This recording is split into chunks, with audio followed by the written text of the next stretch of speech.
tell you boys that Studio W sent you, man. Get some fresh gear like what I have on right now. Got the Eagles hat, got throwback on the gear. They got throwbacks in there. And J&J, man. I get all my hookups from there. I can't hear you. I can't hear anything. That's good. You suck. So fellas, I got my road dogs here with me. Riding shotgun as always, Mr. Kevin Harris to my left, to my right, Mr. Romar Smith. And I ain't gonna lie to you guys, man. As I turn your volumes up, I know y'all couldn't hear nothing. I'm a little nervous, man.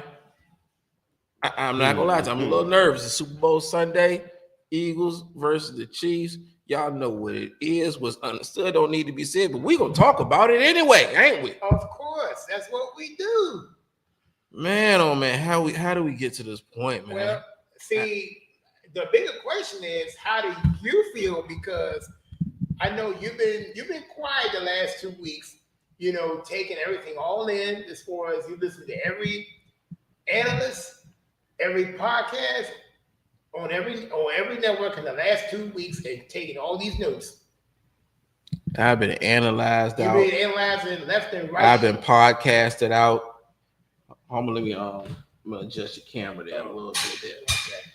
Okay. So I'm sure you had a lot of sleepless nights. Man, sleepless nights. I've been getting up at 4, 5 in the morning all week long, man. I mean, it does it feel like more that you're actually in the game on the roster more than anything else? Man, it's a surreal feeling. It's like, what your team can do. Yeah. You know what they're capable of. Mm-hmm. You know how you envision how this game's supposed to go. Like you said, for the past 2 weeks. Yeah. All you gotta do is stick to your assignments and everything's gonna take care of itself. But all that pales in comparison because this is the championship game. This is it. Yeah. Anything can happen and anything has happened. Right. That's the crazy. Anything has happened. Now we're gonna dive into it. We're gonna have some of our guests come on and they're gonna chime in as well. But since we got the floor and all, y'all really want to get into the Super Bowl matchups? Because really, there's been a lot of sports drama. We've been gone for the past 2 weeks. Yeah. We got a lot of basketball to talk about. The trade deadline that came and went and flipped the NBA upside down, if you ask me. Let's just say, especially on the Western Conference. It's a lot to unpack. And I was kind of halfway joking when I said, this could be a 4-hour show. We wanted to. With everything that's going on in just a week in itself. And we got a lot went on in the boxing world. Yeah, they got some headlines over this on Super Bowl weekend. Y'all won't believe this. Y'all won't believe this. What? Something that happened I thought would happen. It's one thing that happened this past week involving Donald Trump that I actually agreed with. Oh, God.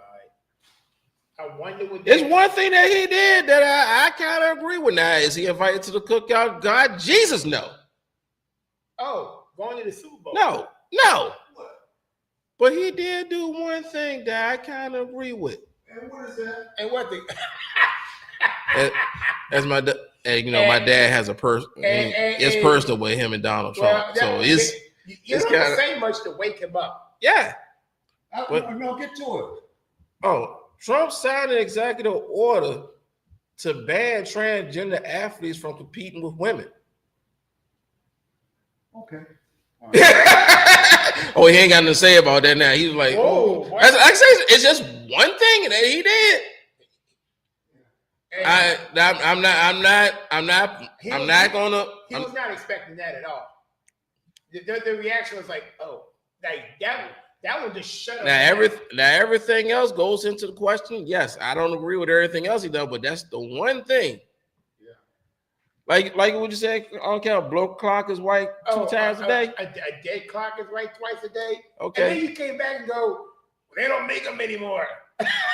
Yeah, they don't make them anymore because they don't make dead clocks anymore. And guess how long it took them 12 years for this one clock to get right. So just think about that. Jesus. We'll be waiting another 12 years for him to be right. How old is he? No, he's 70. He's too old for this prophecy to come to fruition. He ain't been running 77 years for one. Yeah, well, he'll be in 12 years, 77 years. He's not gonna live long enough for it to be the second time to come around. Just think 77 years. How long is that clock?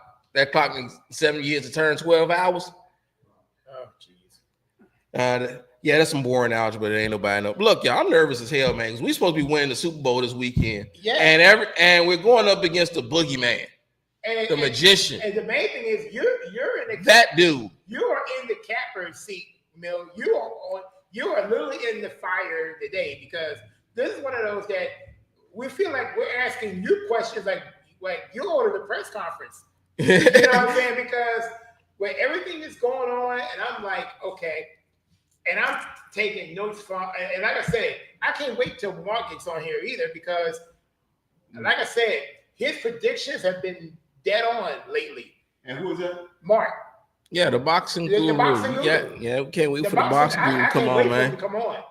So I'm gonna tell you what, man. It's almost like, man, like, okay, all the analytical stuff, basically you got to throw out the window.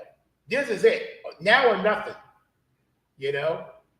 Yeah, so as I pass the mic over to my guy, Fatu! How you doing, brother? I'm good. Glad to be here. Beautiful day. How was your week? It was good. Can't complain. I made it through it. Survived. Grandbaby's good? Yeah. Rocky, good. Shout out to Rocky, man. Yeah, we had a little kickback earlier this week. Me and my little Rocky hung out for about 3-4 hours together while he laid on my chest and did nothing what babies do. But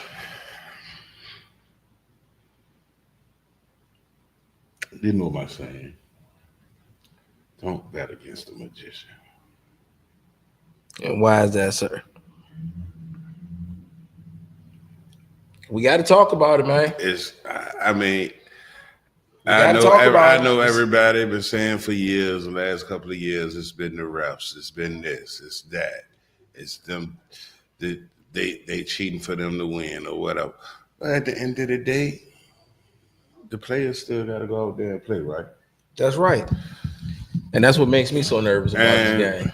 The players still got to go out there and play. And my thing is whatever seems to go wrong with them during the regular season, they seem to fix it and clear it up and correct it during the offseason. This season, I don't know what they needed to fix. Maybe they needed to fix their receiving core, and they did that. That could be a possibility. And the one person that I think Philly should be scared of, it ain't Travis Kelce. Oh, interesting. It's I say the one problem and the 1A problem is going to be DeAndre Hopkins and Xavier Worthy. That's interesting. That's interesting Because you're picking the wide receivers, and there's gonna be a lot of underneath throws. They're gonna have their opportunities there. And my thing is,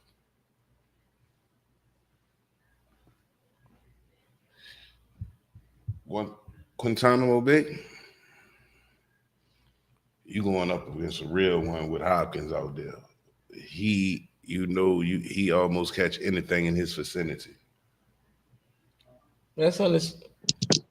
And Xavier Worthy speed, I can see definitely coming in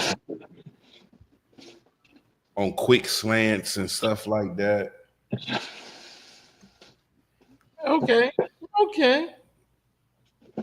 Hey, Mark. Yes, sir. How you doing, sir? But What's going on, brother? How y'all doing? Kansas City gonna have to keep the magician clean.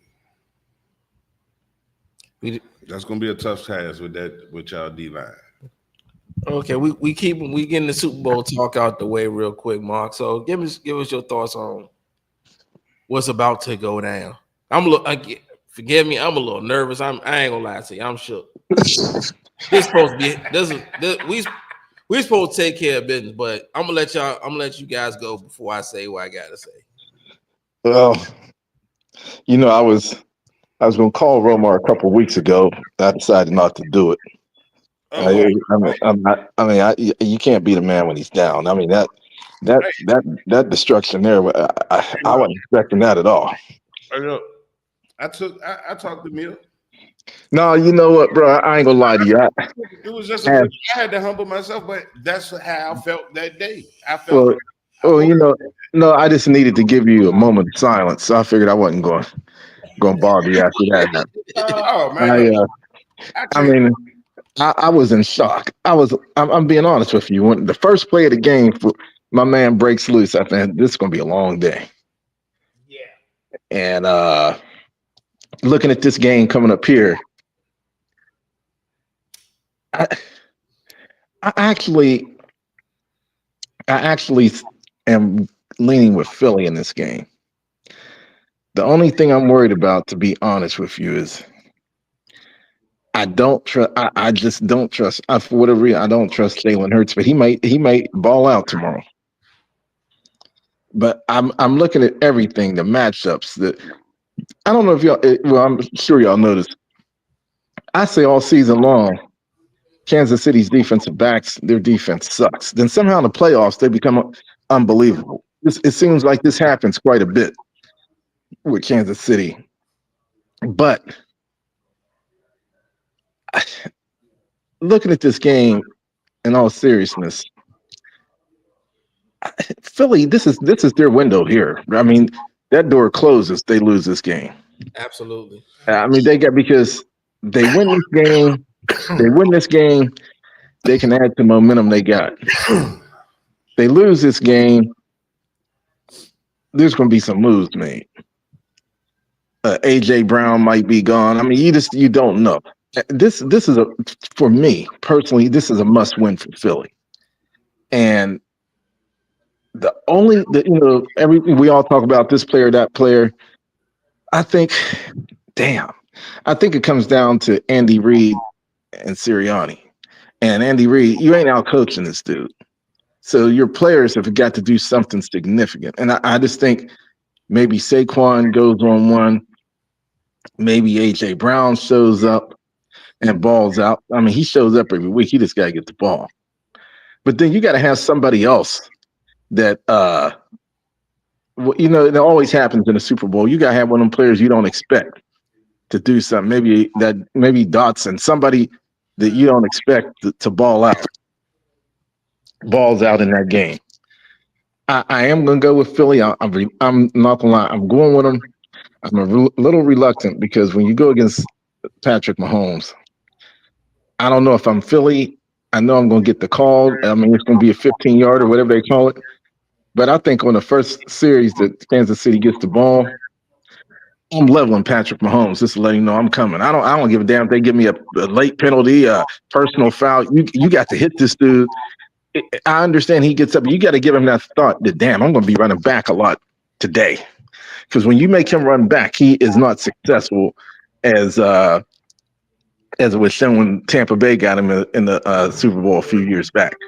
I think he ran for minus 81 yards or something. He was running back so much. They said, man, this is unbelievable. I think if Philly, which they got the pass rushers to do it, I'm telling you, if they put the wood to him early, just to send a message, they got to. I mean, I'm serious. I'd send a message. Hey, you got to take this dude. Maybe don't take level him. Hey, if we take him out, it's even better. But you got to lay the wood to this dude to at least let him know in his mind that this is how it's going to be all day. And I think if they can gain that advantage, that disrupts Kansas City's whole game plan at that point. Because Now he got to be thinking they blitzing every time. And I mean, not only are they blitzing, but man, they knocking the hell out of me. It changes. I'm going with Philly in this. They got to. The perfect game plan to me is you got to send a message to Mahomes early. I mean, you got to. I'm not saying be dirty, but hey, if I get a 15-yarder behind it, as long as I delivered that message, you got it. That's to me. That's what you got to do.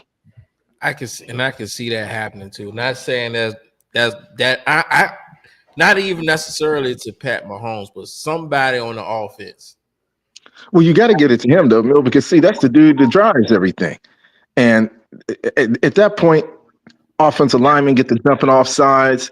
Things start happening because, and man, whoever leveled him, whoever that lineman was, he got past. He gonna catch hell the rest of that game because they're gonna be on him. You can't, I mean, this me personally. I don't care who it is. It could be a safety blitz, but somebody got to deliver the wood to him on that first series. Yeah, reason why I said don't necessarily have to be Pat Mahomes that takes that hit, because remember back in 2018, 2017, it was Brandon Cooks that took that hit.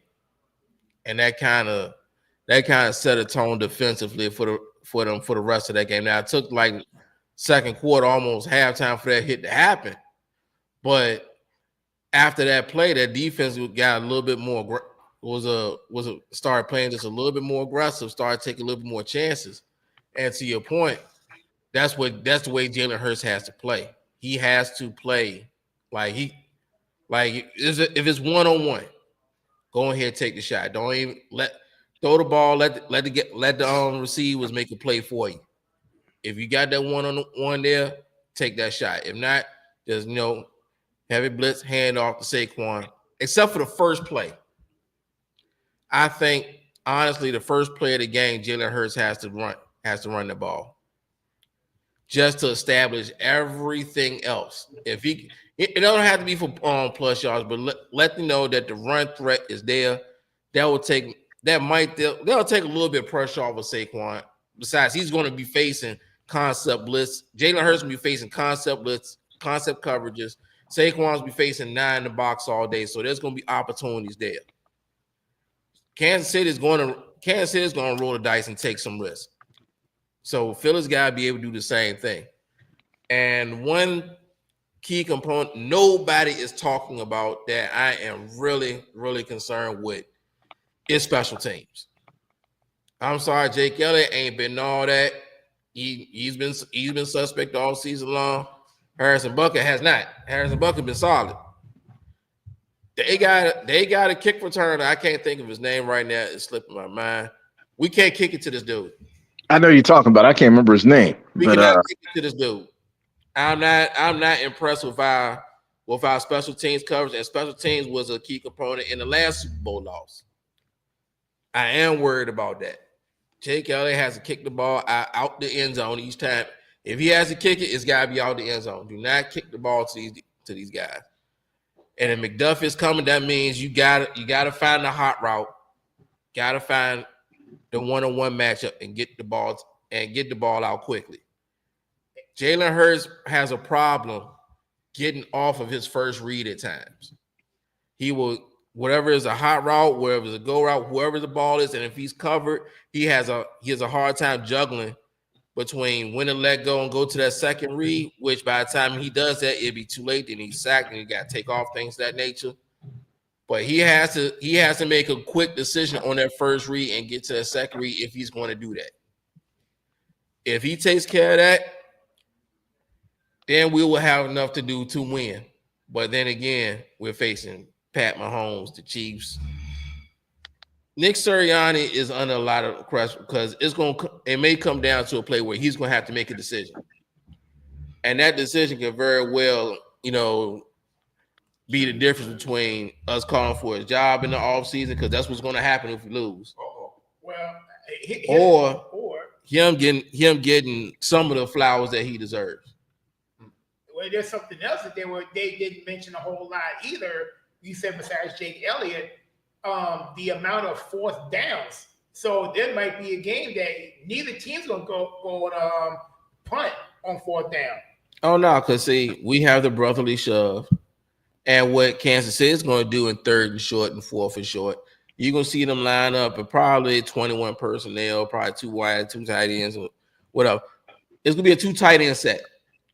Tight end is going to go in motion and then stop right under center and snap the ball. That's what Kansas City is going to do to counteract the brotherly shove. So you're going to see it on both sides of the ball. This might be a low-scoring affair where a team's going to chew up a lot of clock, or it's going to be a blowout. But Kansas City dinking and dunking, doing what I just said on third and fourth downs, you're going to see that a lot before if Philly cannot score a lot of points. And don't let the game get close either. And that's another concern too. Yeah, that's what's going to happen when the game gets close.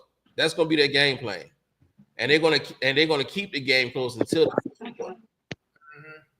We just have to score touchdown after touchdown after touchdown after touchdown because we're going to have our opportunities. See, and to me, my we're going to have them. Is, we just got to we got to score 6 every time we get the ball. Like I feel personally that as far as the y'all, I think all over the place, I think y'all have the better roster as constructed. The way that Howie, Mill, I know you've been saying Howie that's put a lot of stuff together over the years. Sirianni, he's trying to redeem himself. Like Mark was saying, this is Jalen's time. Jalen's time is now. Hey, Kevin, you said their roster was better. Like, I mean, think about the it. Super Bowl that they lost to Kansas City. Well, the Eagles roster was better then too. Well, they didn't have Saquon at the time either. It didn't matter. Their roster was still better than that Kansas City roster. And also, we dealing on actual turf as to where we had issues with the field last time around. And this season, Philadelphia's 5-0 in the dome.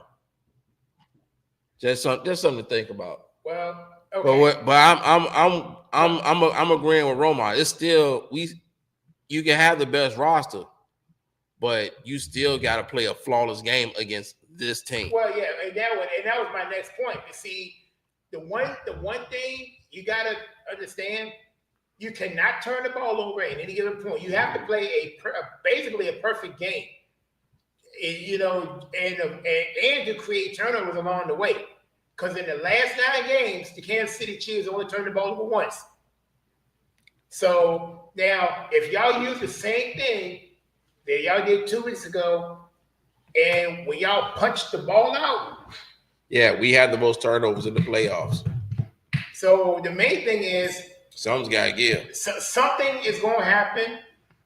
Somebody's going to either turn the ball over or make some sort of a bad play, or as Mark will always say, somebody will get caught at the wrong time where you least expect it. And Jalen doesn't have to do everything, unlike those other elite quarterbacks. You know what I'm saying? He's got weapons at his disposal, but again, is making the right decisions at that particular point in time. Saquon, like I said, you got Saquon, he can get off. Nobody can stop him all year. So he's gonna get his 100 yards more than likely. The other keys, you got AJ Brown needs to get his, Devontae Smith needs to get his, and Dallas Goedert needs to get his also.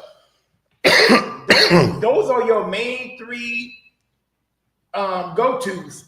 He's got to have, feed everybody the ball. You know what I'm saying? So Jalen doesn't need to throw over 250 or whatever. You know what I'm saying? And yet, and like I said, sometimes throw a trick play here or two. Like like I said, run a little bit here and there. Maybe a couple times out of the game just to trick them up. Just a little bit. It's all about mind games. Mind games is the main key. And on defense, Jalen Carter, he's been a major problem all year long. Like, the main thing now, my only question is, will the lights be too bright in this particular game? That's my only concern with y'all. Because like I said, as great as y'all have been all season long with Quinion Mitchell, Cooper DeJean, Jalen Carter, and the rest of their defense, will the lights be too bright in certain phases of the game, especially in the fourth quarter? That's the biggest question. That's the only main concern that I'm seeing out of them. as great as they have been. And I will tell you this, honestly, Mill, y'all were the only team I was scared to play against. Because no, seriously, because all around, and that's why I say y'all got the better constructed team because of all the weapons that y'all got on both sides of the ball. You know what I'm saying? I mean, like if you put everything together, y'all could have ran the table. Again, if it wasn't for them 2 games that messed it up. You just got tricked up. But if it's just at one play, y'all would have but the same record KC be having right now. We only had 1 loss, to be honest with you.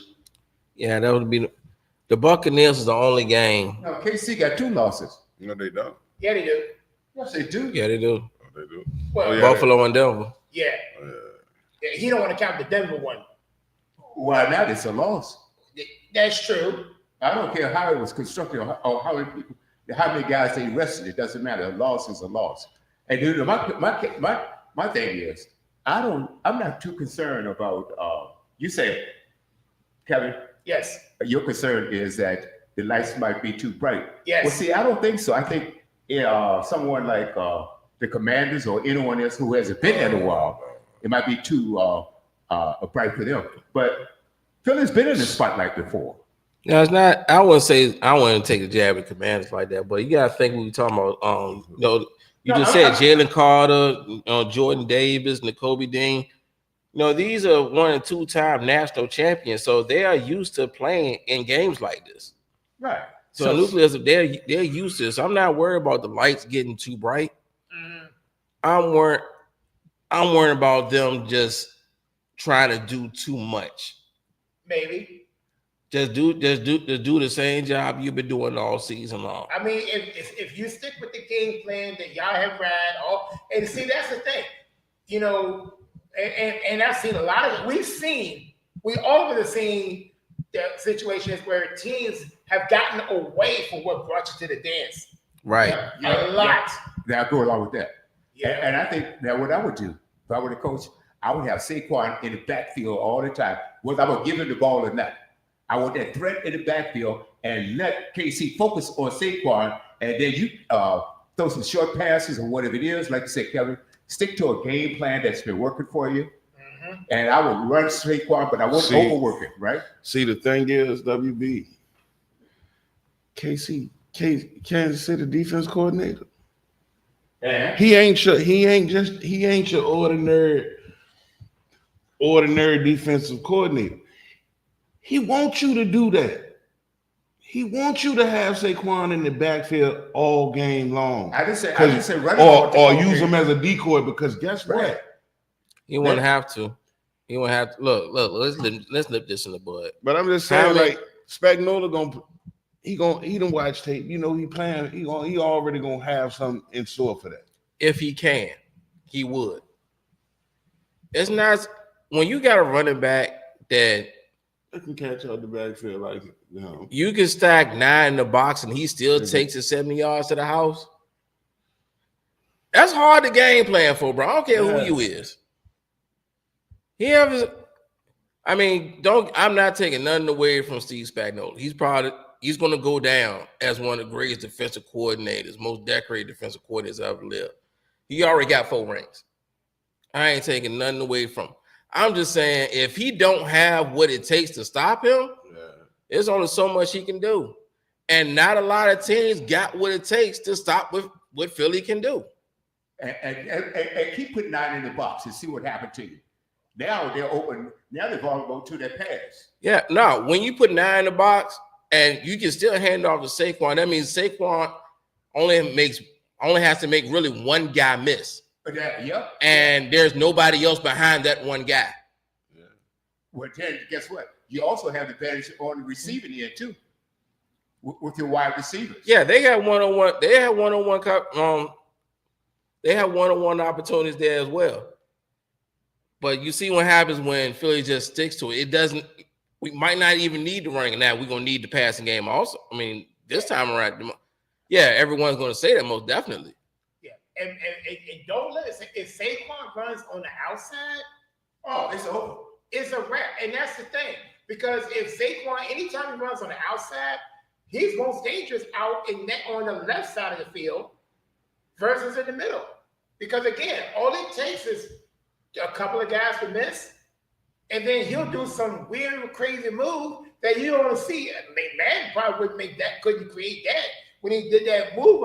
Mel, you know what I'm talking about. Yeah, and if he doesn't have an old line to give him the space to do all that, oh my, oh yeah, but man, look, shout out to Mekhi Becton. I mean, we got somebody from Highland Springs High School right here in the 804 that's about to go get his first Super Bowl ring, man. The man came from Highland Springs High School, and let me tell you something about Nick Sirianni that I found out. I mean, this week. They were doing media day, and they was interviewing Jeff Stoutland, and Jeff Stoutland was talking about how good Mekhi Becton was, how he transitioned from tackle to guard, and he was saying that when he picked him up, we had a log jam at tackle, and during the individual drills, Nick Sirianni noticed that how good Mekhi Becton was at those drills. He's like, he's so good. We gotta get him on the field somehow. So it was like, let's try him at guard. So it was really Nick Sirianni's idea to tell Jeff Stoutland, to move him to guard and see if he can work out there, because Jeff Stoutland was against it because it on that transition from tackle to guard doesn't pan out well for a lot of players. But Nick says, look, for real, we ain't got nothing to lose. Let's try it out anyway. So Jeff Stoutland said, okay, let's do it. And this is the product you have now. So for a guy that has over 40 wins and around 20 some odd losses in his first 4 years, made it to 2 Super Bowls in his first 4 years, and can't even get a Coach of the Year nod, that says a lot, man. That says a lot about, how the media views people, dismisses their success for the guys that they want. Mm-hmm. It's like, now, you have a hard time convincing me that the NFL honors is nothing more than a popularity contest. Just to switch gears real quick, we'll get back to Super Bowl in a minute, but you're not going to sit up here and tell me NFL honors ain't nothing more than a popularity contest. It's always has been, believe it or not. Jared Goff, Joe Burrow, Lamar Jackson, Josh Allen, all considered, had some kind of consideration for this MVP award, and none of them can beat Jalen Hurts. Let me say this again. Jared Goff, Josh Allen, Lamar Jackson, Joe Burrow. You name the quarterback that you think is better than Jalen Hurts. He has already beaten them. And that's including Pat Mahomes. The NFL honors is a complete joke. Who got Coach of the Year? Where is he now? Sitting at home watching the Super Bowl just like us. Who got Coach of the Year? Yeah, it is a popularity contest to me. You gonna sit up here and tell me that Josh Allen is the MVP after we saw what Saquon did? But you know what? We knew all along when they kept saying it came down to him and Lamar that they weren't going to give it to Saquon. I was more surprised Saquon didn't get more votes than the other two. He should have been in the same conversation. Look at the Hall of Fame. It's all a joke. We're going to get started on the Hall of Fame because we still got, I want to get to some folks that got snubbed. There's plenty of snubs as it is every year, and the more and more, it gets more and more egregious. It really does. It's just certain things never change. But shout out to my boy Eric Allen getting in. Well, I'm glad that my boy. Shout out to Jared Allen that got in. I'm happy for Sterling Shaw. Yes, and we all are happy for Sterling. Yes. That's did one Eli guy. Manning get in? Did he get in? No. Good. That was his first year up, so It was controversial, but it would have been nice for him to get voted in the Hall of Fame this year. Since it's all in New Orleans. Going in, ain't Yes, Gates is going in too. Yeah. This is the smallest class in a long time. In almost 20 years. The smallest class. But I'm happy for the guys that got in. Yeah. Now Shannon Sharp is already in, right? Yeah. Yeah. Yeah. He the one that gave his brother his gold jacket this week. Wow. I feel like Luke Kuechly should have got in. I think All first balloters got snubbed. well, you know what? I'm not gonna lie, I was surprised Eric Allen got in. I mean, I was. I thought Torrey Holt or Reggie Wayne would have gotten in. Torrey Holt should have gotten in. Yep. And it was somebody from Washington that should have. Was it Garrett? Was Garrett Clark in? No. Mm. I don't In think your so. opinion, Nah, he who got in that shouldn't have gotten in? Well, all of them deserve. Now all of them deserve to get in, but this was the smallest. This was the smallest Hall of Fame class in the past 20 years. My question is, why the hell is it small? Because they probably took their time to make sure It was that probably a whole lot of first balloters, first timers, and it was Eli, Luke. because every year they always have somebody that gets in that shouldn't have got in, and they didn't want to make that mistake again this year. But I think people were crying about Eli not getting in because I wasn't. I mean, to me, I think it was a right decision that he didn't get in, even though they just said, well, he beat Brady like twice that nobody else has done. But again, it's all about mainly what you do in the regular season too. If you in 500 quarterback, it's not going to get you but so far. Yeah, he'll probably get in because of the last name, but, like I said, people could say, it was a major argument yesterday why Eli didn't get in, but I think it was right. Yeah, it's controversial. Yeah, I mean, he'll get in eventually, but not like immediately. Right, Eli ain't even pressed about it. I mean, again, like Mark said, it's nothing but a popularity contest. I was just more surprised how, Saquon should have at least got some more mentions in the same conversation as Josh and Lamar. And the reason why, because again, Mills talked about this numerous times over the years, how and you do, WB, the running back breed has died off. Yeah. It has died off for so long. It is the least valued position. Oh, it ain't that? No, well, this year it showed you. But what I'm saying, this is the resurgence. But that's what my This next. is the That was my resurrection. next point, because Saquon basically has given hope. No, Derrick Henry too. Let's not. Well, yeah. Let's not talk about it because I mean, it just won't them. Yeah, because you gotta think Josh Jacobs had a great season. All three of them had Sonic great and years. Knuckles. Yeah. Sonic, I enjoyed watching them. Sonic and Knuckles, that was a nice little 1-2 punch Detroit guy, man. DeAndre Swift, but the whole Swift premise wasn't bad either. Yeah. But the whole premise was at least we got a little bit of hope. But to me, the one who's gotten the most pub of the running back committee was Saquon. Yeah. Because again, like I said, nobody's been able to. I mean, and Derrick Henry, he deserves some credit too. He did run. Derrick Henry did run. He for do like because 16, almost 17. I mean, and that's the thing, because the thing that pissed me off was with Baltimore, they didn't use him enough.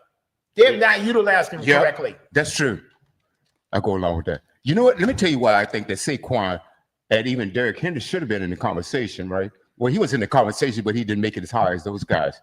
The running back has the shortest lifespan. Exactly. Okay, of anybody on the team. And you tell me, how many games would KC and Philly won if they didn't have Saquon and KC didn't have their running backs? How many games would you need to have their balanced attack? Right. No team wins anywhere without having a. KC really didn't have a number one running back. I mean, dude got hurt. Pacheco got hurt. Yeah. But Pacheco was bad too, though. But he got hurt. They went out and got Kareem Hunt. Okay, and Which, hey, Kareem Hunt revitalized his career somewhat once he got back to but Kansas you're just City. making my point. That running back is Yeah, the it's most important. it is the most valuable position on that team. Yet they're not given the credit that they deserve. It's the least appreciated. That's exactly right. And they when you got a good running back and a good quarterback, all right, good offensive line, you gonna win some games. That's true. That's definitely true.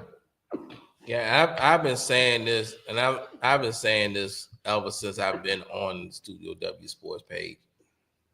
If you just run the football, everything takes care of itself. Mm-hmm. It sets up a lot of options you can play with. One job, just run the football, and speaking of one jobs, that's all they had. Hey, Mark. I done messed the segue up. I done messed the segue But up. no, but back to your point. But also WB, you also preach this too.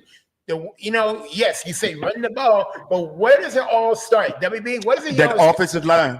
Offensive line. You got to protect them. Do you know we outweigh Kansas City offensive line by 120 some odd pounds? I like that. So y'all have the advantage on that, right? Yeah. So you get in that red zone. Hey, Saquon, all right, get that ball down to the 1 or 2 yard. Jalen Hurts, quarterback sneak. Now Cam Jurgens back injury, and Landon Dickinson's knee injury, they do concern me, but they are full go. You're not gonna hear them complaining. They're still gonna do what they do. Okay, got a question. Speaking of, who's got the better offensive line, KC or Philly? Philly, we do. We really. I'm gonna say it like this. We could be. You could be very well be seeing the most historically great offensive line in NFL history. All right, because think about this. You seen what we did this year. Now, everybody, I understand. Hey, I would have left it up to the team if they wanted to go for their rushing record the last game of the last season too. But I understand it. I would have sat Saquon too. But now you have the same opportunity to do it next year. And if they do that next year, you give me an offensive line that did it better. Mm-hmm. And I agree with K Love too.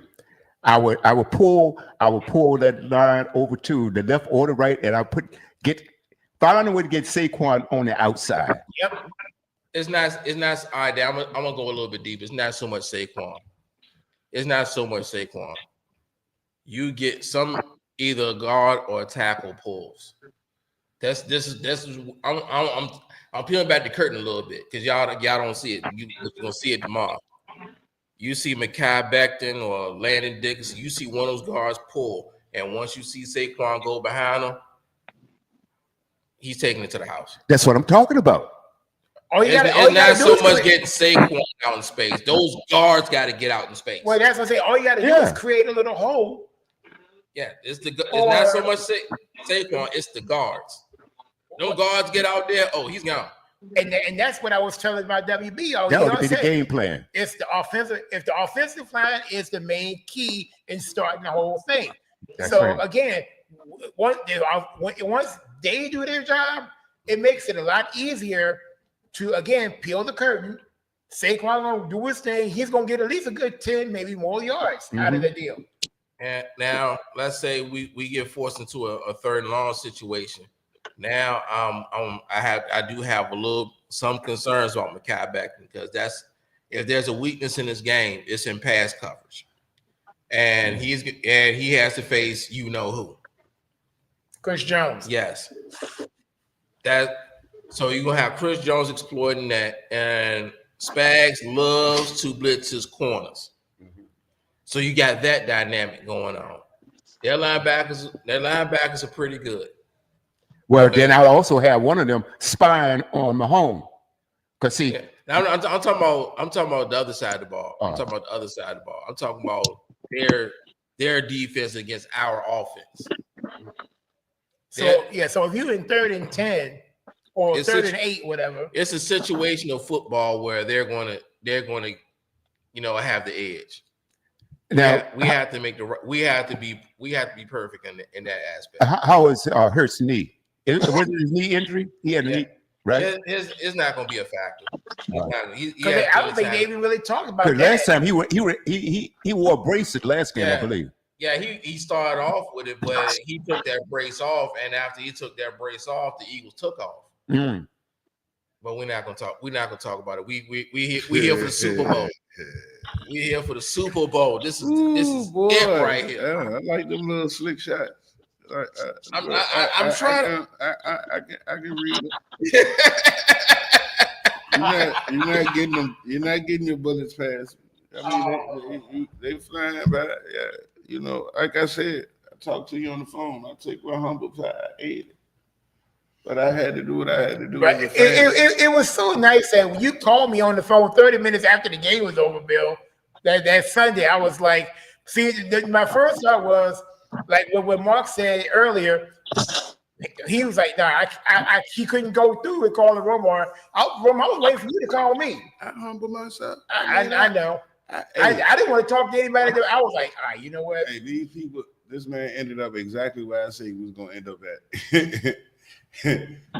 And the season and the team ended up exactly in the game that I said that they was going to end up in. So I mean, no, that's not exactly what you said. You said you're going to win. Hold on. What did I say? You said that you were going to win. You were talking big trash.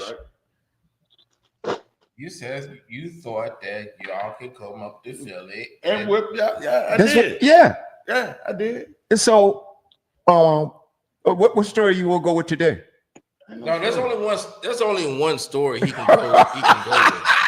We're just. I mean, we got all off season to talk about that. I got Kansas City to. All right, that's it. You got Kansas City on your mind. Yeah. Okay, now then I got a question. Defense. Let's talk about the defense. Okay.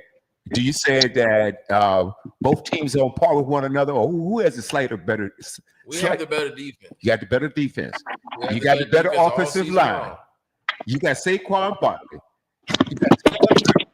You got AJ Brown. Well, see, both teams got great players, right? But it's gonna come down to one thing, and it's execution. You can have all the talent in the world, but you got to execute. Like K-Love said, you got to have a game plan, stick with that game plan. And my game plan would be Saquon. Hey, all I say, do not. Hey, you better find a way to stop Mr. Chris Jones, because he is a one-man disruptive player. By himself, I done seen him manhandle people's offensive lines by himself and create so much disruption. Yeah, him against Mekhi Becton, 804 stand up. Yes. And that's gonna be a matchup. Okay. Now let's talk about defense a little bit. Now you guys already know. I would probably be one of the coaches that would be blitzing 60 to 70% of the time. Okay. All right. What do you I certainly wouldn't just rush 4. No. It's gonna be a high scoring affair. I already know what his philosophy was going. And what's one thing you always preach, WB? 3 words: bring the house. I'll bring the house. You bring the house almost as many times as you can, but you got to be selective in doing it, because if you're doing one too many times, you might get burnt one. Well, and see, this is the thing about it. That's why I would have a spy on my home. That's what I would have, a spy on my home, because here's the thing about it is that I've seen people do this, right? And somehow that Mahomes is like a magician, man. He gets away. That's gonna be Zach Barnes' job. Now, Zach Barnes, hey, huge shout out to him, man. And another gym that Howard Roseman picked out. They got him. Vic Fangio spotted him off the Saints practice squad as a defensive end. Vic Fangio moved his man a linebacker, and he's a first-team All-Pro. A first-team All-Pro, and that's going to be the spy. Now, the other starter, Oren Burks, the other linebacker, he's going to, between him and Reed Blankenship, they're going to have the Travis Kelce assignment. And another part that gets me nervous, last time Oren Burks faced Travis Kelce, it ain't end up too well for Oren Burks. Y'all remember that? We all saw it. What? It was a Super Bowl from last year. Yeah, Oren Burks was on the 49ers. He was covering Travis Kelce last year in the Super Bowl. Mm. So I'm a little nervous. Yeah, but I want my guy to get his lick back. Mm. So I hope this second, he already knows what he's dealing with. So I hope this time around, he got something for him. Yeah. Well, I would say this though. The one thing you always gonna keep in mind though, the referee calls at in the fourth quarter. What kind of calls are we gonna expect to see? You know. Well, let me just put this out there. I'm not gonna come here next week and blame the referees. I'm gonna tell you right now. I'm not next week. I don't care. I'm not gonna come up here next week and blame the referees. Because this team's good enough to overcome that too. Straight up. Be good enough to overcome that. So you might see another Eagle fan blame the referees, but I promise you right now, it's gonna be win or somebody lose next week. I will not come back on this show and say the referees cost us that game. I can appreciate what you're saying. I am if it all depends. No, I'm gonna tell you what, because somebody was talking about who was talking about keeping the game close. Were you talking about the Eagles keeping the game close? Because I don't think that's a good formula. No, Kansas City needs to keep the game close. Oh yeah, they do. Now we need to blow the doors off. I would love that. We need to beat the brakes off of them. No, they need to score damn near on every possession they get. Yeah. I mean, they got a score coming out the gate. They can't afford to start having these 3 and outs. Because if they do that, it's going to be a problem. Oh, absolutely. Hey, Mark, would you agree that we need to, or Philly needs to keep pressure on Mahomes? They got to keep pressure on it. You get that's what I said at the beginning of the show. I said, to be honest with you, on their first possession, I might get a personal foul, but I'd lay him out. As long as you don't get kicked out. All right. No, but what I mean, I would lay him out. I mean, he would know, damn, this is how my day is going to be all day. Yeah. Now I say I just lay somebody out. It don't necessarily have to be Mahomes. Somebody got to get the wood laid to him. I would go along with Mark. Mahomes. You got to cut the head off that snake. I mean, it may not necessarily be a sack, but at least you get enough pressure on him that it may make him change up something. I go along with Mark. Lay some wood on him. Because if you lay him out, I'm just saying, if he takes a hard shot, first of all, whoever that lineman is getting ready to catch hell. And the referee's not ready to call that one anyway. Well, go ahead, give him the 15 yards. But now my whole thing with that would be this: whatever you come with, you bringing it. But guess what? It's going to be a long day. That's right. That's right. And one thing that makes me feel good is I look at the last time we played them 2 years ago, the average age of our front four. You know, we had Fletcher Cox, Josh Sweat was there, Reddick, and Brandon Graham. They're averaging, close to their 30s. Yeah, and some guys facing retirement. Yeah, there it's like 24, 22. Everybody on this line with their Southern sweaters on their rookie deal now. And like I said, it's not on grass, it's on turf. Mahomes is a couple of years older, and this D-line got significantly younger. And Brandon Graham is coming back for his final game as an Eagle. I cannot wait to see. Now, I hope and depending on how well their arm is, I hope they just let him ball out, because our run defense took a dive when he left. When he went down with that arm, with that torn pec, I run. That's when our run support started, going back to the middle of the pack. With him back now, yes, yeah, I can't wait to see it. I just can't wait to see it. We should be able to take care of business. Right. I want to say we're gonna take care of business. But one thing they need to I do, will say we're gonna take care of business. yeah, Philly needs to make sure to cut down on the penalties. Well, we're not really a high we're not really a high penalized team. We don't draw a whole lot of flags. We might get one every now and then. There's gonna be a penalty. There's gonna be a pass interference. There's gonna be a holding call every now and then. There's going to be an ineligible receiver downfield every now and then.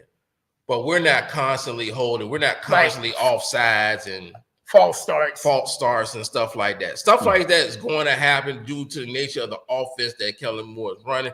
And that's another guy that I got my I got concerns about too, because how invested is he in this game?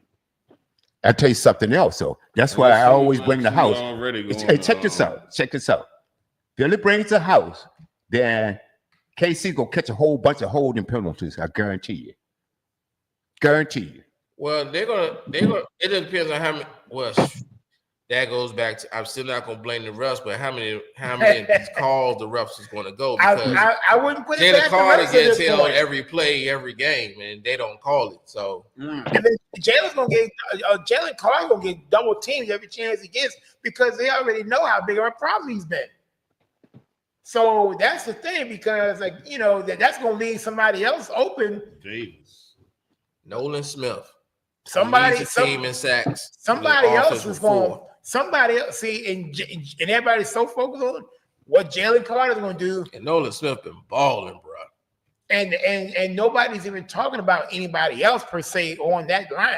Oh no, you got Jordan Davis that been balling out with him. Right, but I'm saying as far as all the other analysts I've been hearing this week, all they mentioned was Jalen Carter the whole time. They don't mention the other ones, as much as Jalen Carter. I mean, he's been a staple. They're gonna stop disrespecting Quinyon Mitchell too, man. I will put some respect on this dude's name. He only gave up 2 touchdowns all season long. Oh no! Hey, the night that dude got drafted, they were showing the highlights. I said, "Man, this dude here is bad," and he lived up to it. Hey, where did he come from? Toledo. Absolutely. And then we got Cooper DeJean, and that's another thing. It's Saquon Barkley's birthday and Cooper DeJean's birthday. Devontae Smith is from New Orleans. Zach Barnes from New Orleans. It's either birthday or homecoming for these guys. Ain't no way we can lose this game, man. Not only that, Mel. Also, keep in mind, nobody else mentioned this. Good news on the Eagles front. Y'all actually won in New Orleans early this season. And I want to let me ask you about the special teams. I gotta get a special teams edge to Kansas City. Like I said, they got this kick return. We should not kick the ball too. Jake Elliott needs to kick that ball out the end zone. Give them the Every time. Do not kick this dude the ball. Give that to them on the 25. And speaking of Jake Elliott, that's another one again, Mill. And surprisingly, none of the people on the major networks even mentioned this guy all week long, and especially how we've seen how he's done as far as field goal attempts. And that's another concern. Huge concern. And that's another. I think that's a bigger concern than Jalen Hurts, to be honest with you, because if it gets to the point that y'all in field goal range, and then they're gonna say, Jake Elliott's this and that, and if he's struggling from this distance, if it's above 45 yards, that's where he's struggling at. Yeah, 45 and beyond. 45 and beyond. Good thing is he's not going to have the wind or the. Didn't he cost you guys a game this year? No, he hasn't cost us a game. No, well, that don't mean he will. But like I said, all that. I mean, see, you ain't got to worry about the win per se, because sometimes all it takes is one bad turn of the football, and it can go an inch to the left or right or whatever, and then next thing you know, the demons is going to start kicking in. And that's going to be another one we'll talk about later on, which I'm talking about later on too. Yo, yeah. And Mark's going to hate me for this, but yeah. But But either way, again, I think the bigger concern is Jake Elliott to me than Jalen. Jalen's going to do fine. Jalen doesn't have to do everything like everybody, all the elite quarterbacks. Kicker got one job. The kicker has one job. Don't miss. Do not screw it up. Do not screw it up. I'm going with Philly on this game too. So, but like I said, this is short term. If Saquon, if they win, Saquon's in the Hall of Fame. Saquon's going in the Hall of Fame. No questions asked. He has 30 yards This to dude, break the all-time single season rushing total. this dude to me, the best icing on the cake. You want to talk about a 1-year turnaround from what the Giants did to him, how dirty they done to him, and you turn right around, you sign with your division rival, and you mess around and win a ring in their face. That's gonna solidify everything. And let's say, yeah. Oh, that got solidified when they won the NFC Championship game. Well, I think. Well, see, the thing is, Saquon has said the right things all season long. He's done everything right to this point. You know what I'm saying? I mean, like he's done everything. I mean, like I said, yeah, he could go for record, but everything that was the decisions was smart to sit him out because again, what could have happened? See, a lot of times people, you're not gonna satisfy everybody with the what ifs, you know, this, that, and the third. Because if you would have played him, what if he got injured in the last game? Then what could have happened? Yeah, because you see what happened when he didn't sit out when he played with the Giants and got to the playoffs. He got hurt that last game and going into that first round play, that wild card game, he was hurt. So he was dealing with ankle injury or something. So that right there, see, that tells you right there. See, thank you for pointing that out because wasn't aware of that. He learned from his mistakes from the last time. So he's not going through that again. So like you said, because, you know, all the decisions and you're going to set a record, the ring is going to be what's most important. And your turnaround, your journey, they're going to remember those more than just the actual record because records are meant to be broken every single year. Well, maybe not every year, but somebody's going to come along and break something. You know what I'm saying? So, hey, let me run this off to you guys, man. Yeah, go ahead. I'm looking at a list. The best NFL passing tandems in NFL playoff history. At number, I'm gonna go from. Okay, you got 6. At number 6, we got Aikman to Irvin. Y'all like that? Yeah. Number 5, we got Terry Bradshaw to Lynn Swann. At number 4, we got Tom Brady to Julian Edelman. At number 3, Tom Brady to Gronk. At number 2, Montana to Rice. Wow. You want to know who number 1 is? I would have thought Montana to Rice would have been number 1. Yeah, me too. I mean, that Montana to Rice is second that's mind-boggling to me. to Mahomes and Kelsey. Now, let me ask you this. Let's just say argument. I don't know if I agree with that one. Right? I don't know, man. Do y'all feel if KC wins, you think Kelsey's going to retire? No. Y'all don't see that. Mm-mm. Okay. No. He's going. I would put it past him to think about it. Yeah. I mean, because again, it's never been done before. But I can. Yeah, because you go for number 3, I could definitely see them trying to go for number 4. And how many rings will he have? Would he have 5 rings? Yep. 5 championship rings. Yep. Ooh. And I see them trying to ride that till the wheels fall off. And hey, if you get 3 in a row, yeah. Set the bar again. Go for number 4. You agree with that, Mark? See, I'm going to always I don't know. For me, I mean, this is my opinion. To me, the two best I've seen it when it comes to the Super Bowls has been either Rice and Montana or Irvin and Aikman. But with Travis Kelce, I think he'll come back for another year or two and see. If it was me, if I were him, I would probably retire because you could go out on top. Yes. He ain't got that speed no more like he used to have. People, it's easier to, he ain't getting that separation like he used to. Right. Exactly. I agree with you. I think if it was me, I would get out the game now. Yeah. Because again, that what ifs could come in later on and say, you come back for next season, you get hurt, then what? And then, okay, well, that didn't end well. But but again, it's one of those things that, I mean, again, I would at least really think about consider retiring. Like Travis Kelce? Consider it. Yeah, I mean, if you get a 3P, which yeah, I mean, which ain't nothing else you need to prove. Nah, you have nothing else to prove. You got gold fever at that point. I mean, by that point, you can propose you can't knock a man for going for 4. No, you can't. But it really ain't no need when you gold fever, man. You solidified. You already got 5. You got a championship ring on every finger.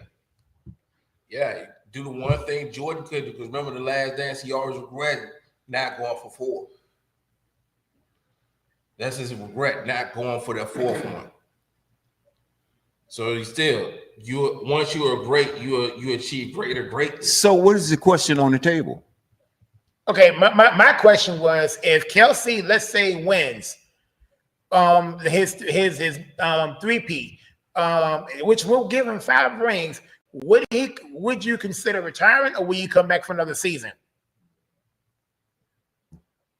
Let's see. He's been in the league how long? About 2 years. Or more.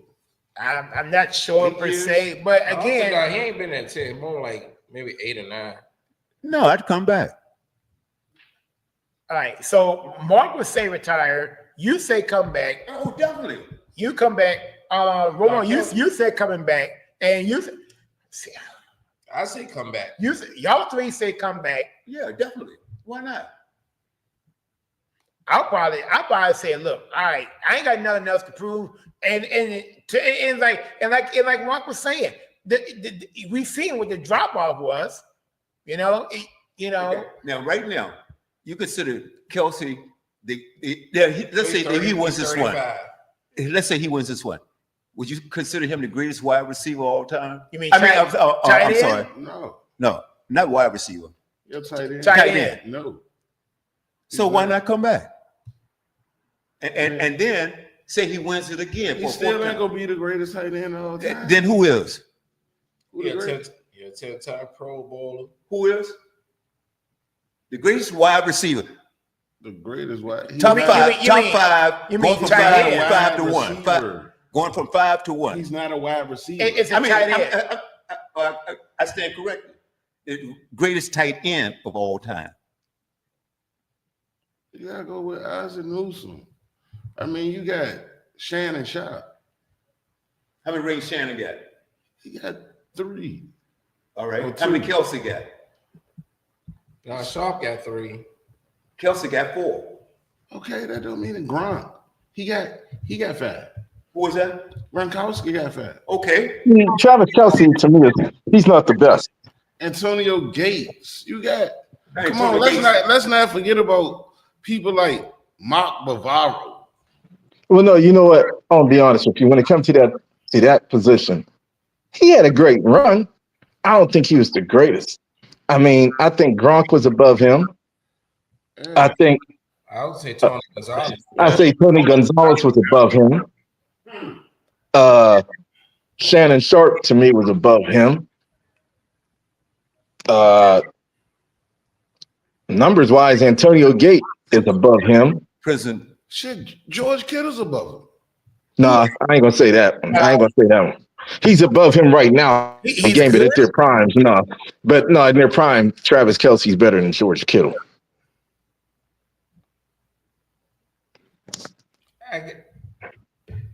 Yeah, so But at least in the maybe not the best, but in the conversation, maybe.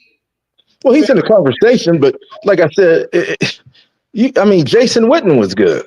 Yeah. I mean, you had some good tight ends. I mean, Brent Jones. yeah. I mean, for a while, Philly had him. I used to like to do Selleck. He was nice. I mean, you had some good tight ends. now Kelsey's better than Sully. Yeah. Kelsey is better than Sully. He was. I mean, but And you know something? Nobody will ever say it, but at least I saw it materializing. I believe if he didn't get in trouble and ultimately dying, and Aaron Hernandez was actually starting out to play Gronk. yeah, you know his brother went back to jail. What? Yeah, his brother's a whole different case. Yeah, Who? EJ Hernandez. Oh, I forgot what was. I mean, I forgot what was for. I just know he's going back to jail. I just pray for him, but that was crazy with those brothers. That was. I need to look. They need to look into their parents some more because there's no way you have two sons that were that will have those kind of mental health issues. Something was going on in their home. Something was going on. I mean, you talk about old school tight ends. You had Ozzie Newsome. I mean, I don't know. Again, I think he was the best of this era he's in now because he wasn't better than Gronk, in my opinion. And then I'm not trying to be funny, but for a while, well, they had Tyreek Hill, but Mahomes in the beginning, all he did was throw to Travis Kelsey little short route passes, etc. Not to take away from anything. But again, there's been other tight ends that I think. I mean, at one point, Carolina had a tight end, Wesley Wongs. I thought that dude was pretty nice. I mean, nah. Hell, I would have put Mark Andrews in the picture, but he dropped the ball 2 weeks ago, so I can't do that. Don't do it. Oh, Mark. Oh, man. I know you're still reeling from that, man. Yeah. I know you're hurt. Hey, so let me ask y'all, what did y'all think about the trades that went down in the NBA this week? Oh, man. The NBA. All right. Well, I'm gonna let you guys have the Lakers, but I was going to say about them. I do like the Kyle Kuzma to Milwaukee for Chris Middleton. All right. Because Chris Middleton couldn't stay healthy. And at least you got Kyle Kuzma, a 3-and-D serviceable guy that you can plug and play. And I think he'll mesh better with Dame and Giannis in that offense than Chris Middleton could. All right. So to answer Mark's question, so how it all began. So I get a text around 12:30 in the morning. One of my homeboys, he was like, and I started not to open it. So someone kept telling me, let me see what he's got. And the words was Luka to the Lakers. And I thought he was joking. I'm sitting there, I'm going to ESPN, and I'm seeing this breaking news. I'm thinking, what the hell is going on? I'm like, this can't be. And you sitting there, you trying to process this whole thing. It was driving me insane the whole day Sunday. By the time you said it at 8 o'clock in the morning, I was already on it. And I'm sitting there thinking, like, I'm sitting there trying to figure out how did all of this go down in the middle of the night that nobody, not even LeBron knew. Nobody knew. I tell you what, I was sitting on the couch. The Lakers have just got done beating the Knicks. Yeah. And I seen where somebody posted Luka for AD. I said, now, why is somebody playing around? So I went to ESPN after wasn't no one there. Then like 5 minutes later, breaking news came across. I said, oh, God, okay. And that's when it came on. I'm like, are you kidding me? Right. And I was mad, to be honest, because I'm like, they're getting the same player. Him and LeBron's game is almost the same. Yeah. I'm like, They was on a good run with right now with AD. He been playing good. I know he was out with a strained abdominal muscle, but I'm like, why are you gonna mess up the flow of the team now? And it took me about 2 days to get over it. And I just had to accept the fact that it was what it was. Then I started realizing something. This was a message to all these NBA players, and I hate to say this, but to all these black young men that's making money that think they're running things. They sent a message to them to let them know you are a commodity to us and we can do what we want and whenever we're ready. So don't get comfortable or don't get to thinking because you got this type of deal or whatever that you are not movable because you are.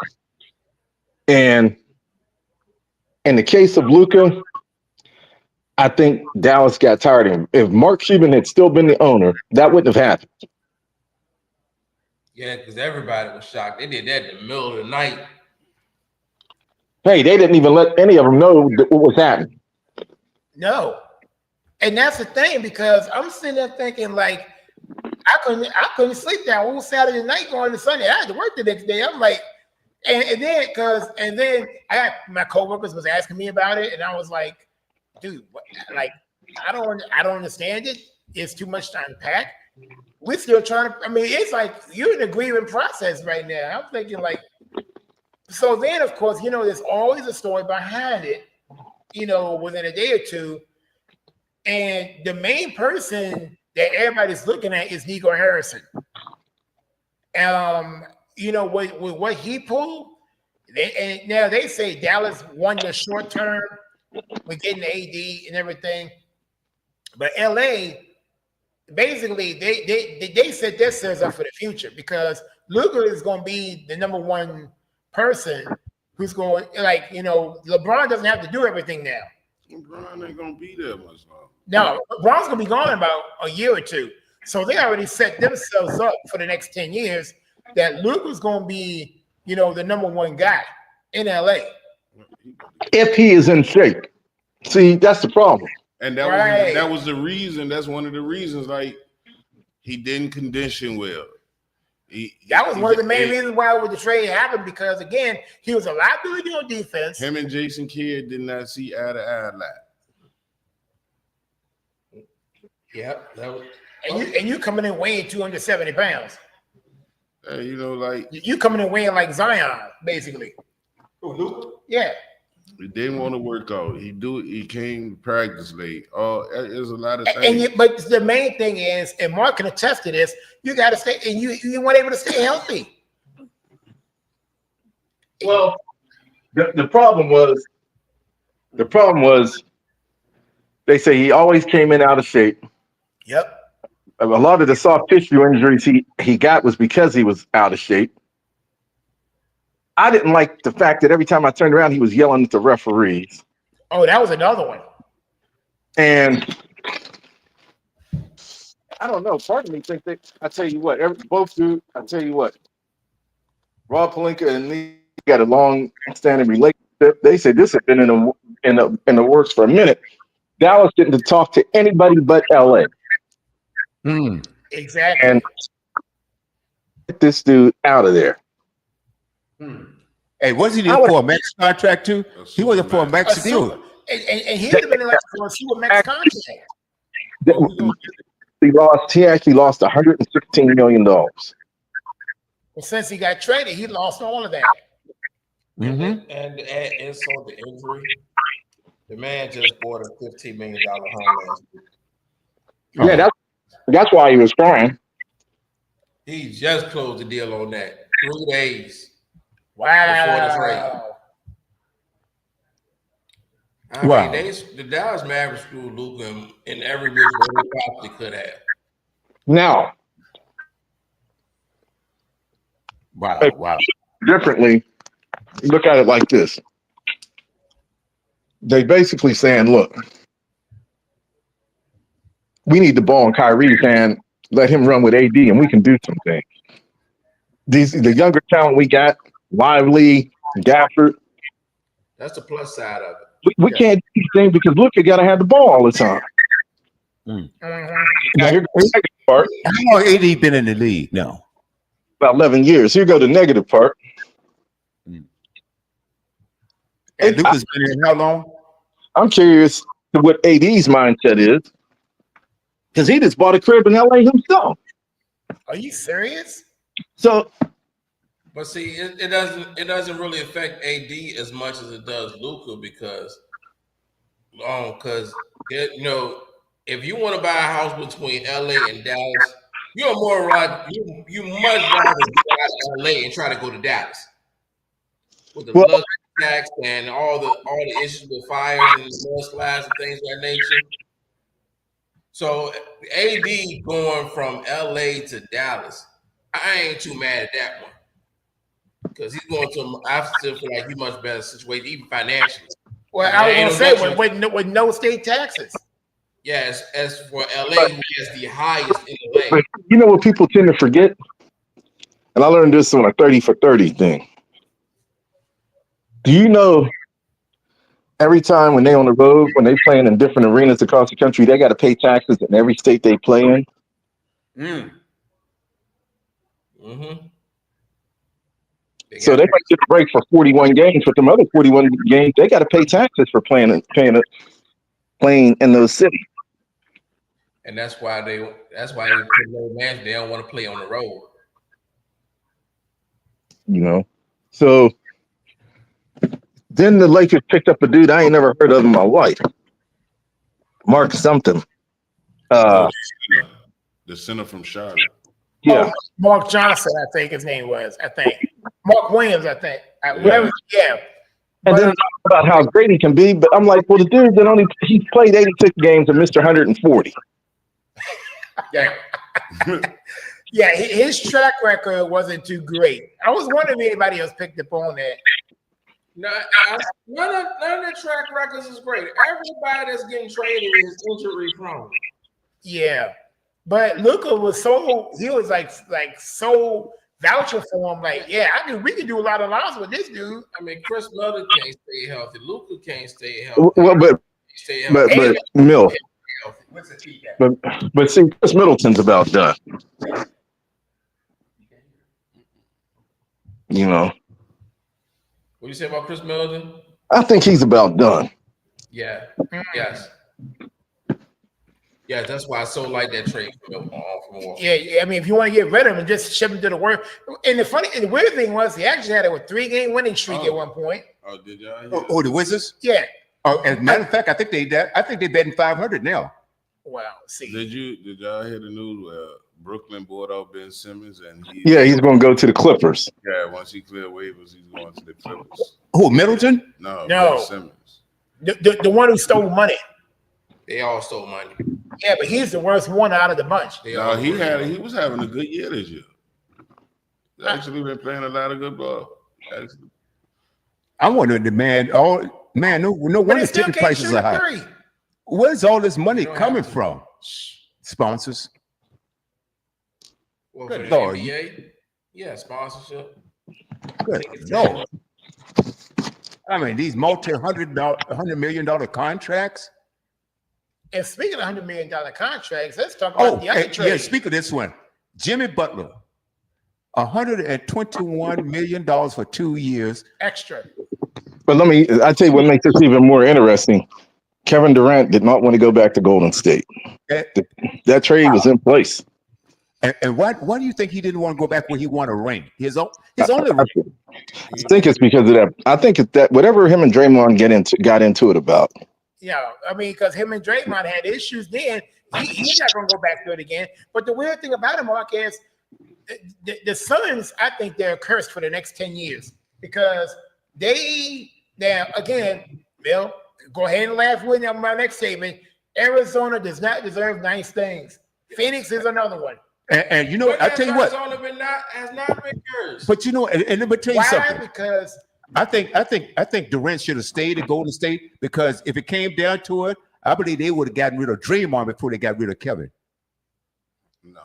Yeah. Oh, hell yeah. Are you serious right now? No, he would have stayed there. I got to agree with William. If he would have stayed and he said, "Hey, I cannot play with this cat," somebody got to go. It would It would have been him. It would have been Draymond.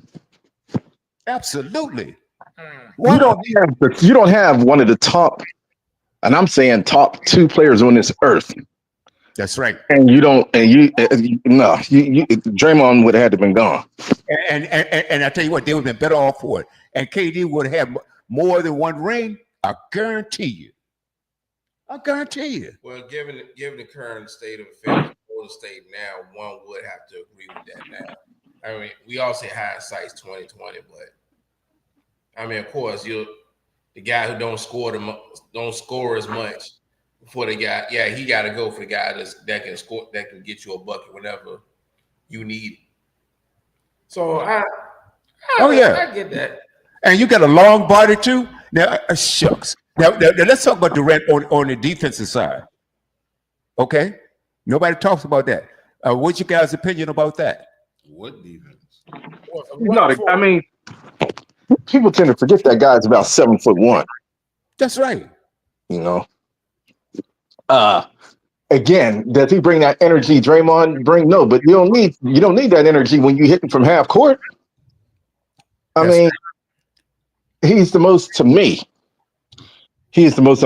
player in the league. Yeah, because of his length. That's exactly right. So no. I think he should have stayed. And as a matter of fact, Golden State should have done enough to say, "Hey, no, women, hold it. What is the issue here? What does it take to keep you here?" I guarantee you. Now, Golden State have how many rings they got? 4. Shucks, it'd be 6 now. Now, what makes it so bad? Within the last 48 hours before the deadline came and went, 6 NBA teams called KD. We got the Mavericks. Said the only place Warriors, he would have went was Miami. Heat, Rockets, Memphis, and Timberwolves.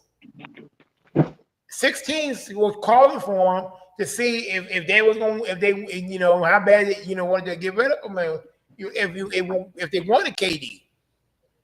But all of a sudden, and then of course at the last minute, nothing happened. So now basically you dealing with a toxic locker room.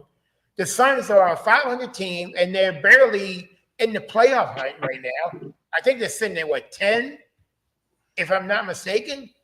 So it's almost like, they're talking about, I think Bill's game was mentioned at one point too, as far as getting traded. But that chemistry, is not there. They haven't really played together that much. And even if they did play together, one of them always got hurt. So, like I said, I think the Suns are cursed for several years to come. I'm gonna tell you what, the Western Conference is gonna be really, really interesting, especially in the last 4 spots, the play-in spots, 7 through 10. Especially with, I think the Lakers right now, they're in 5th. So that's going to be those will be one of the teams to watch between Lakers, Golden State, Dallas. Well, you also got now. Surprisingly, Denver haven't made any moves, and yet they are like, okay, we're just chilling right now. We're going to do our thing. Again, like Romar was saying a while back, that's the one you got to probably watch by the end of the season. Who's gonna come out number one seed? Is it still gonna be OKC or will it be somebody else? All right. Let's talk about this. The top team on the West is OKC, right? Yep. Top team in the East is Cleveland. All right. Now everybody was saying, hey, or a lot of people were saying, oh, don't worry about it. It's going to die out. It's going to die out. Now, both teams are going to fizzle down a little bit, and somebody's going to catch up. Do you see any signs of that working right now? Well, OKC is up by at least 6.5 games. Well, Cleveland is up. I think Cleveland is up 5 I'm over. Sorry. I'm sorry. I was wrong. I got that one mixed up. I got to go through it again. But yeah, I'm gonna give you a dark horse right now. Who is that? The Lakers. Whoa. Do you think? Okay. All right. The Lakers will do enough to be relevant. I mean, to have a good seed in the postseason, but they will not win a 7-game series. Okay. Do you think that's because they just acquired Luka? Yep. All right. And the difference between Luka and AD, because they average about the same amount of points every throughout the season. I think Right. AD has about where the points is coming from and where the liabilities will lie. okay. Because I think going to be able to stop. They're not going to be able to stop nobody. They're not. And in a 7-game series, all their weaknesses will be exploited. Now, on a night-to-night basis, all that's not going to get exploited. LeBron's going to do LeBron things, and nobody in the Western Conference is going to stop that. So that's why I said they're going to be like a 4 or 5 seed. They're not going to be in the play-in, but they still one and done. well, okay. No, Mill. That one, I'll be honest with you. They get the right seeding. You don't want to play them in a 7-game series, though, because if Luka's cooking, LeBron cooking, it's going to be a problem. Who's going to be the third man? You got to have at least. Well, I thought they made a big mistake by getting rid of Dalton Connect. I agree with you. I agree. I do too. That one was a surprise. That one is the one that hit me, and I'm like, "What the hell are you doing? Are you getting anything in return, dude? I'm worried about this dude. They done picked up this center. They say he averaged 16 a game, 10 rebounds. That looks great, but hell, he don't play. Yep, that's right. Well, it depends. Kind of remind you of Embiid, doesn't it? Well, see, where you came from is that nobody really cares. And that's in Charlotte. So, you're coming from a less popular squad. Yeah, there's gonna be a lot of questions. But see, yeah. So look. Hey, Mill, there's something you used to say. Something about your availability. Your best ability is availability. And so this is the thing that disappoints me so much about Embiid. In my opinion, a healthy Embiid is probably he's got to be the number 1 or 2. Okay, it'd probably be him or Giannis or back. What do you guys think about that? Because Embiid, healthy, he's unstoppable. He is definitely unstoppable. We're back to the stealing money conversation. but Well, why? Because he only played 55% of the games. Yeah, but see, William, this dude can go to the bathroom and come out and all of a sudden he can't play. Man, I mean, I agree. I agree because I think his first year or so he barely played at all. His first and second year, am I right about that? His first 3 years. You say? Would you say, Roman? Yeah, he missed, I think, like his first season and a half. He didn't play his first 3 years Damn. because of that foot.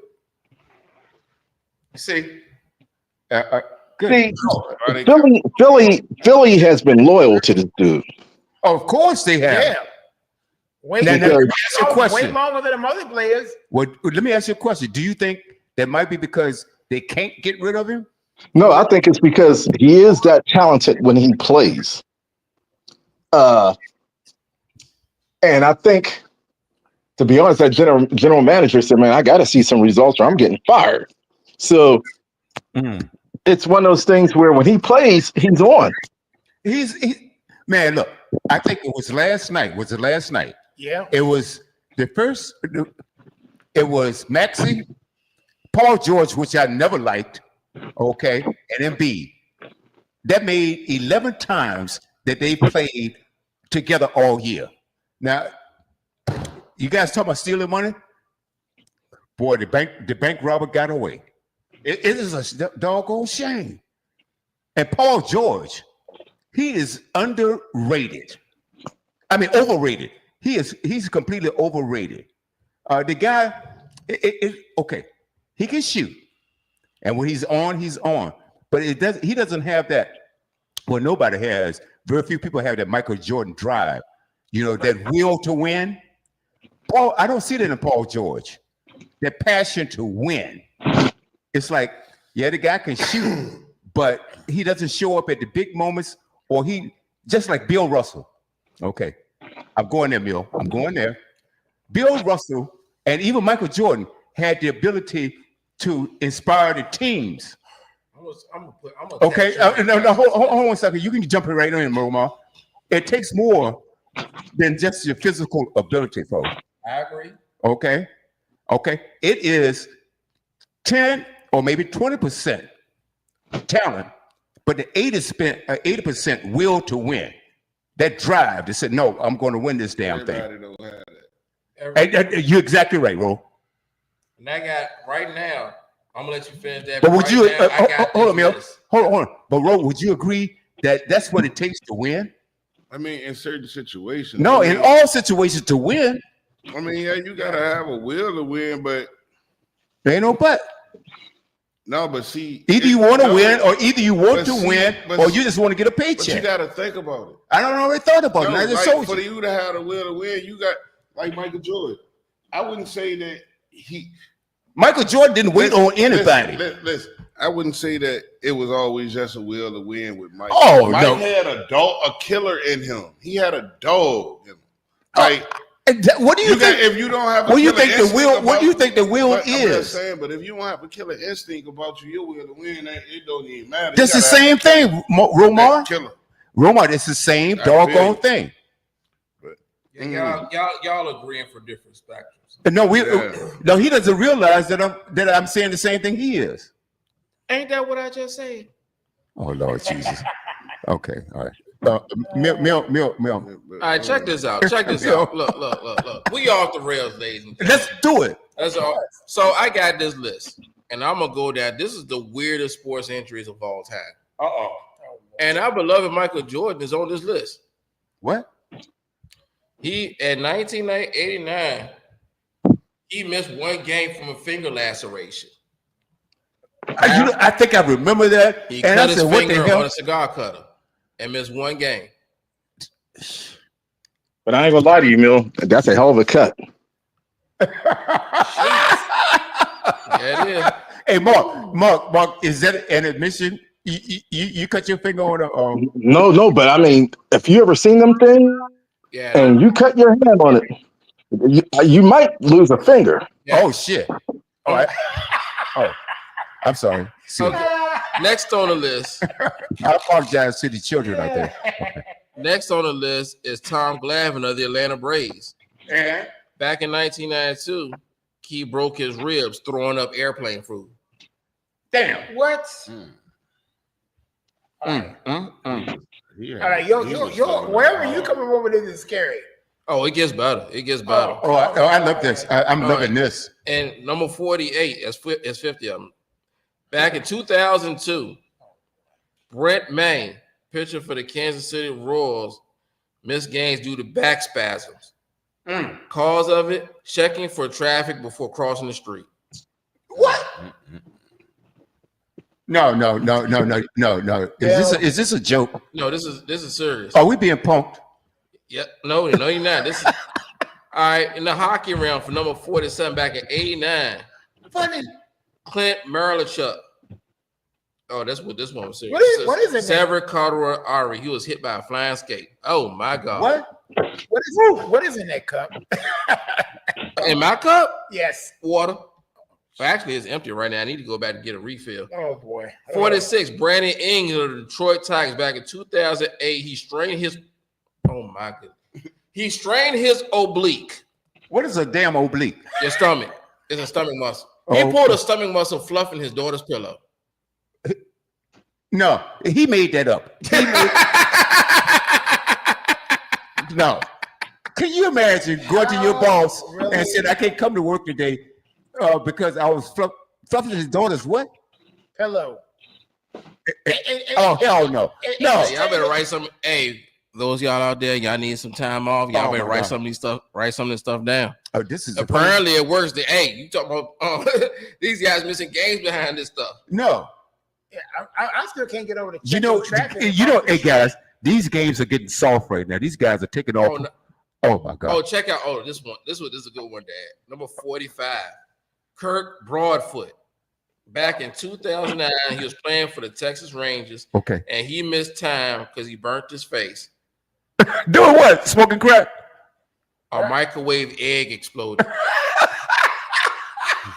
Well, no. No, wait a minute. Hold it. The egg was in the microwave. So did it explode when he took it out? Yeah. Or did he stick his head in the microwave? He poached the egg and exploded in his face. Damn. I'm done. No, dude, you coming to work. No. Wipe the egg off your face and get the hell in. No. Oh. All right. In 1983, George Brett broke his toe running into the TV. Who? Wrap the Brett. damn toe up. No. For the Kansas City Royals. No, I'm taking your game check. Oh, Go on. it gets This worse is than this worse. is oh, this is good. Oh my. Hey, we Clarence Blethyn. In 1923, he played for the Boston Red Sox, and his injury was a leg laceration. A leg laceration. He was bitten by his own false teeth sliding in the second. I gotta see the footage on that one.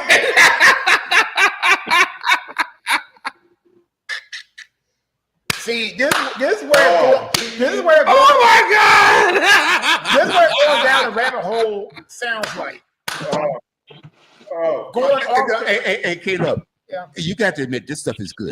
Yeah, For entertainment purposes, yeah. this is real good. Hey, He was sliding in the second and lacerated his leg on his own false teeth. yeah, How the hell? How? this is back in 1920. 1923, 1920. 1920. Okay. So basically, none of us was even born yet. Were those teeth wooden or porcelain? I just want to know. Okay. Probably. Never mind. Like that doesn't really make any difference. Never mind. Oh. Never mind. You see, it was. He has too many questions. That's funny as hell. He Damn. wanted to intimidate the pitcher, so he took his false teeth out and stashed them in his back pocket. Oh, so he cut his ass. And so he worked. He smoked. He singled during the bat. Upon reaching first, he forgot to put them back in. This decision came back to haunt him, and this decision soon came to bite him in the ass literally. And took a chunk out of his own skin, slide into second. You can't make this up. You cannot make it. Wow. Boy, Hey, we got Mr. Derek Galloway back in. oh back in the my house. God. Yo, Derek, how you doing, Yes, brother? sir. I'm Hey, good, sir. How are you? let me get through these, and I'm gonna let you get the floor because I know you want to talk about everything else that's going on. Tell Derek what you're doing. These are the 50 most bizarre sports injuries in sports history. Okay. All right. The back, when the guy lost part of his ass sliding in, boy, that was funny. Okay. I don't think Derek knows what we're talking about. Yeah, it You gets don't more. want It gets better. You don't want to know what we. Oh my All God. right. In 1983, got a Dave Besant severed his toe tendon trying to juggle a bottle of salad dressing. What? No. He made that up. How in the hell you go? Because what happened is he dropped the bottle and it busted on his foot. He tried to juggle it on his foot in order to serve it. Instead, the bottle smashed and severed the tendon on his big toe. Idiot. No, you coming to work. You coming to work. No. Well, at that point, he can't do nothing because he that dude's done. Oh man, this is too funny. Oh, you remember Irvin Fryer? Yeah. I remember him. Back in 1986, he played for the Patriots and nearly severed his finger. Yeah, because his wife tried to kill him. Wife slashed it with a kitchen knife. Oh, wow. Oh. Yeah. Well, There was one with Sammy. I think it was Sammy Sosa. Yeah. It could be somebody else. I think he sneezed and damaged his back and Yeah. That might be on the list too. Yeah. But let's get back to this. His wife tried to kill him. So I need to hear more about this story. See, William want to hear more about his wife. Yeah, did he stay with her after that? We don't know. It just gave you that brief snippet. Right? And I think that was right near the Super Bowl when that happened. Oh my goodness! You talking about against the Bears? Damn. I wonder if there were any red flags before that. I mean, you know there was. These are pro athletes, okay? Oh, okay, all right. She Go got on. numbers in the jeans and everything. He was busted. Oh, okay. All right, Kevin Mitchell comes in at number 4 from the San Uh-oh. Francisco Giants. Uh-oh. Broken tooth and a root canal. And He chipped a tooth on a microwave frozen donut. what? Oh, And so the microwave didn't work? And he took off and he missed the game or something like that? Yeah. Oh, hell no. I'm trading you. You getting traded. You get traded. Yeah. Go on. This is too good, man. Okay, Cal Ripken. He broke his nose because apparently a teammate slipped and hit him in the face. Oh, shucks. I don't know about that one. All-Star teammate Roberto Hernandez fell into him and clocked Ripken in the face during the All-Star team photo. Oh no, they had a beef. No, there was a beef before, and who was the guy that hit him? One of his teammates, Roberto Hernandez. Yeah, Hernandez. No, those two had a beef. I guarantee you. Oh, this one was serious. All right, in 2000, Glenn Healy, 2000, he played for Toronto Maple Leafs hockey player. He cut his hand changing the bag on his bagpipes. Wow. Damn. See, that's why you can't have an outside career while you're playing. You just do that crap off season. Okay, all right, go on. Oh, remember when next one is Derrick Rose when he cut himself slicing the apple. Damn. I know y'all heard about that one. Damn. No, I didn't. no, I didn't. That was one of his missed time from injuries. He was slicing the apple and cut himself. Well, I wonder what he was doing to distract him like that. Interesting. Slicing an apple. Come on. All right, this is what happened. You're a top pro basketball player, and you can't slice a damn apple.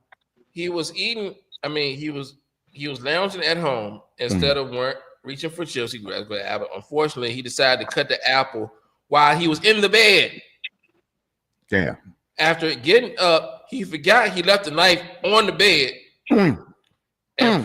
and sliced his arm with it. Guess when he laid back down. Damn. Why? Yeah. You know, athletes have never been said to be the smartest people. They just say they can play. Speaking of smart people, this one gets better, Dad. I would love In to the hear. golfing realm, Bobby Cruikshank. I think it's Cruikshank. Never heard of it. Okay. 1934, he knocked himself unconscious by flipping his golf club up in the air and it landed on his head. Oh my God. Well, remember 1934. God. So we in the black and white era at that time. Oh man. Oh my goodness. That's why nobody's ever heard of him because look where it happened. Yeah. It's our job to remember history. Okay. Yeah, but not, These are historical facts. We all know, but it's on the wrong side of history. It's history. History is history, K-Love. I know. All right, let's do I it. get it. All right, what about, can I interest you in Brian Greasy knocking himself unconscious and chipping his tooth falling down Terrell Davis's driveway? One minute, hold on. Was he drunk? Yeah, I didn't say anything about alcohol content. I bet it was. He said Terrell Davis's driveway was too steep. He was drunk. Yeah. There's always part of the story that they leave out. Oh yeah. Yeah, because there's stipulations to his contract. You do something like that, you can lose some money. You know, let me ask you a question. Is that still in place? Because a lot of times teams used to do that. There were teams that revoke a player's contracts because they did something stupid. Absolutely, they do that. You remember when Ben Roethlisberger messed himself up on that motorcycle? Uh-huh. That's not going to make this list, but this one is from the San Antonio Spurs back in 2015. Matt Bonner got missed time for tennis elbow. The cause of it, he said his iPhone 6 was too big. No, hell no. Okay. Hey. You know, I'm gonna play lawyer right now. I'm gonna ask the jury. Does that sound reasonable?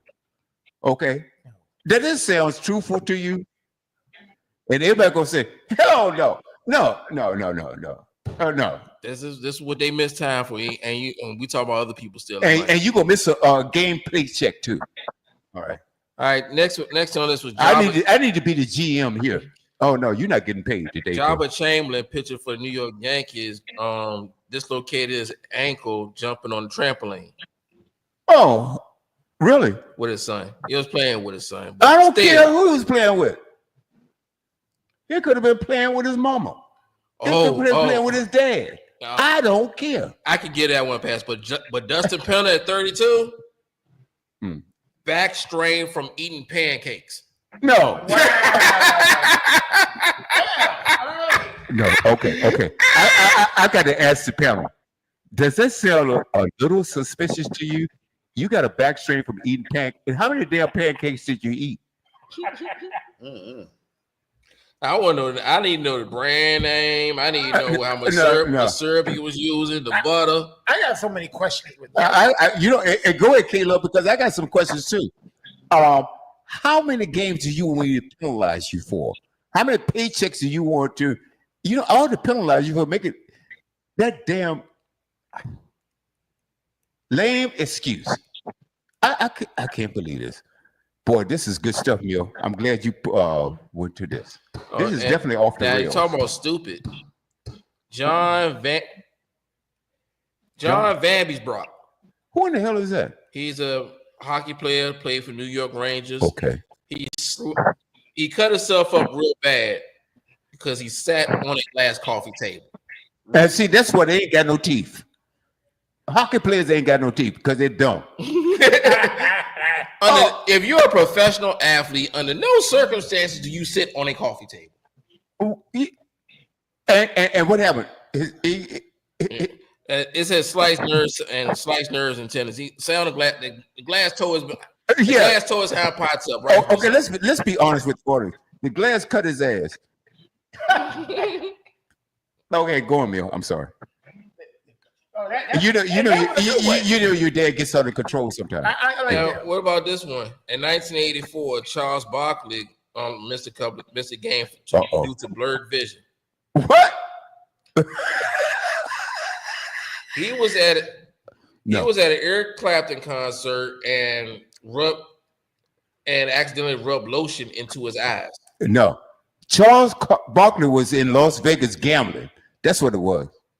Oh, jeez. Okay, I'm sorry. I just made that up. Okay, it was probably true. Rubbing lotion in his eye. Oh no, this one. Oh my God. Darius Vassell. You talk about stupid. Oh my God. He's a hockey soccer player. Okay. The injury is toe infection. Okay. He tried to pop a blister with a power drill. No. Help, Mill. I'm not making this up. Mill. I'm not making this up. Mill. My dear son. I'm not making this up, Dad. Mill. What the hell? Mill. Oh boy. Mill. Studio W Sports page Mill. Off the rails edition here. Mill. No. Nobody does that. I don't care. I don't care if you got a third grade education. You don't pop no blister with a power drill. Okay, what about this one? Greg Harris of the Texas Rangers has an elbow inflammation. Oh my God. From flicking sunflower seeds. And he missed the game? How many games did he miss?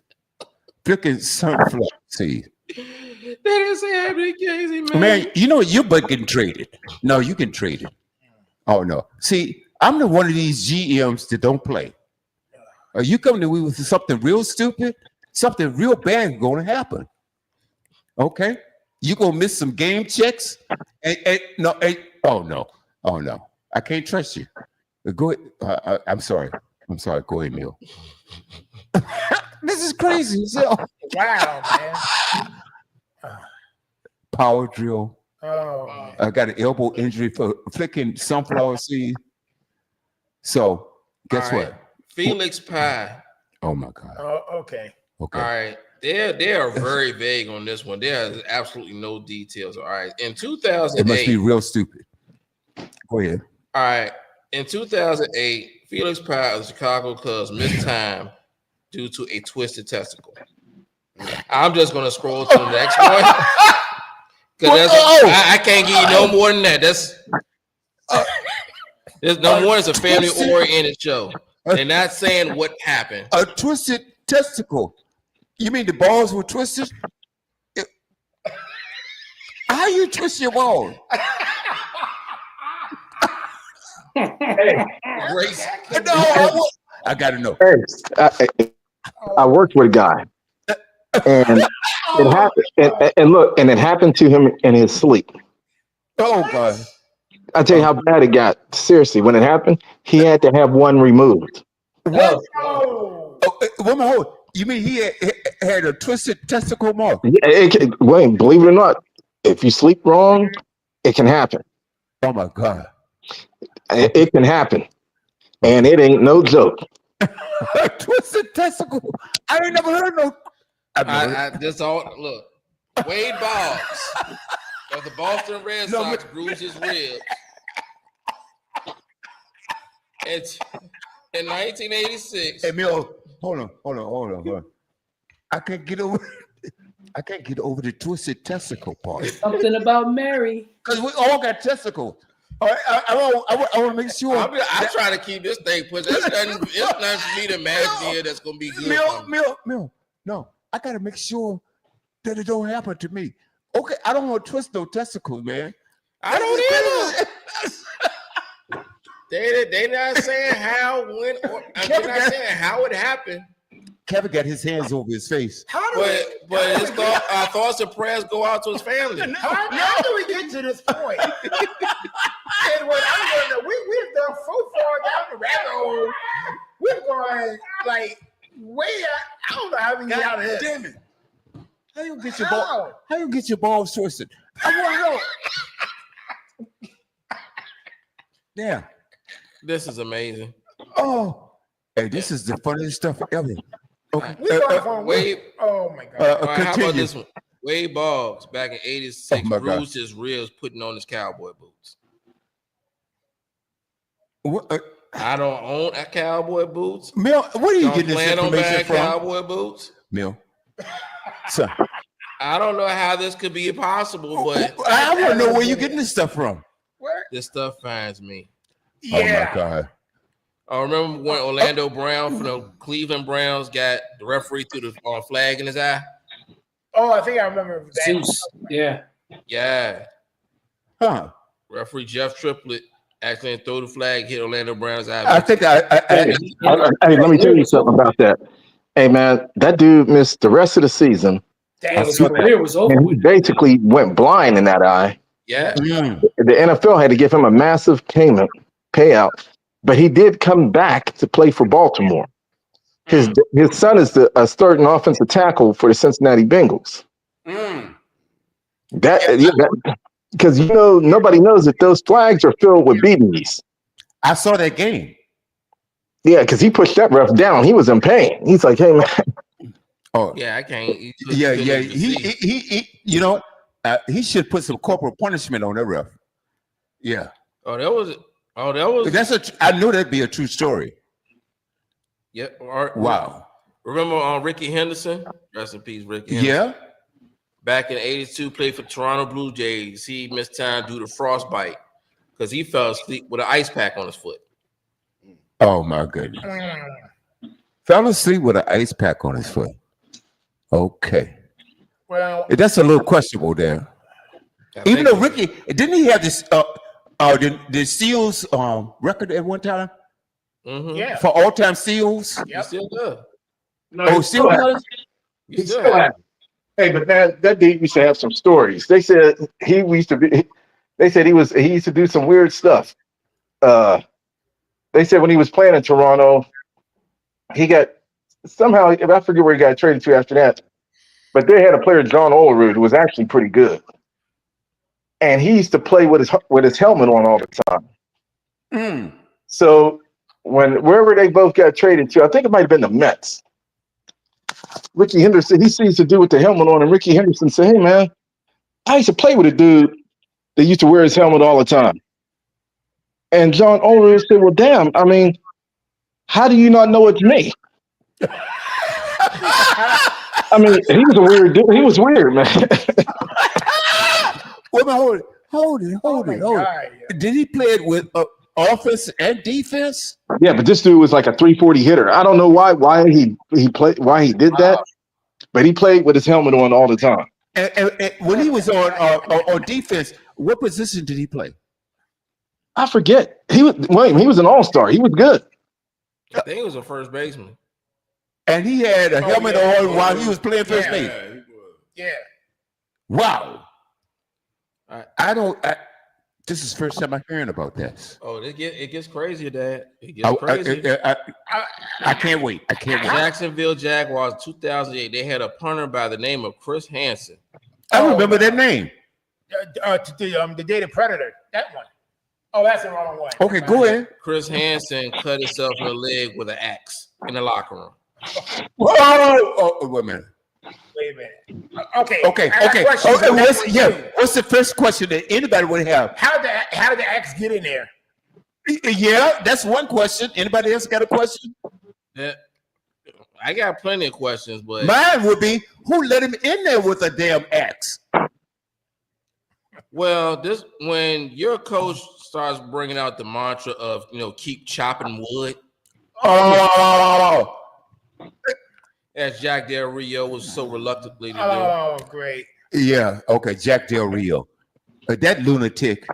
Go ahead. I'm sorry. That lunatic. Yeah, Jack Del Rio. What has he ever won? Not a whole lot. That's my point. I think he's coaching somewhere overseas now. Well, he need to be overseas. And the sad thing was, he used to coach with us on the defensive end. Redskins. Commanders, yep. Oh.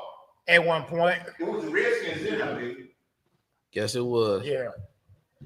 All right, so the next one, we got Orlando Brown, Ricky Henderson, Chris Hansen. Oh, the next one's great. Ricky Henderson involved again? No, Adam Eaton. Adam Eaton God. of the San Diego Padres in 2001. He had a stab wound injury to his stomach. And he was taking the plastic off of a DVD. Stab wounds? Yes.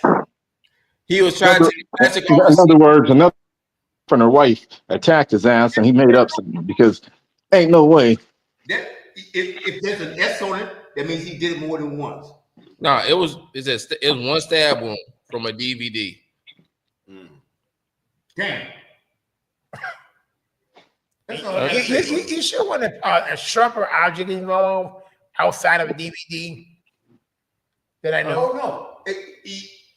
You take the knife and you're going this way. Well, I'm just saying, I'm sure maybe the knife had something to do with it. Yeah. That's what I'm saying. Yeah, the knife did it. Yeah, it was the knife. That's where it came from. Steve Sparks of the Milwaukee Brewers. There you go. You solved your own mystery. Still, he separate. I gotta get back to this one. I still can't get past that twisted test. I think that one just took the cake right there. I lost it with Steve's. There's a lot of guys that was on here too. I'm trying to scroll back to it because this page just keeps trying to reload. Well, anyway, while he's working on that current update, the Mavericks are currently leading 89-81 at the end of 3. Anthony Davis, 31 minutes with 26 points. Oh, wow. Yeah. So, Mark, what you thought about Clarissa and Flint last Sunday? Well, you know what? She still don't get enough. She don't get enough press. I mean, her great fighter. She's going to have to.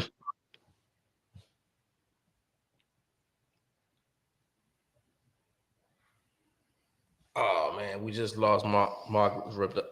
All right, real quick, we got 20 left. I'm gonna run through them. Can you hear me, Mill? Can you hear me, Mill? Yeah. No, I said she's gonna have to get with that dude over in Saudi Arabia and start making her money. Yeah, just like Jake Paul doing. Canelo doing.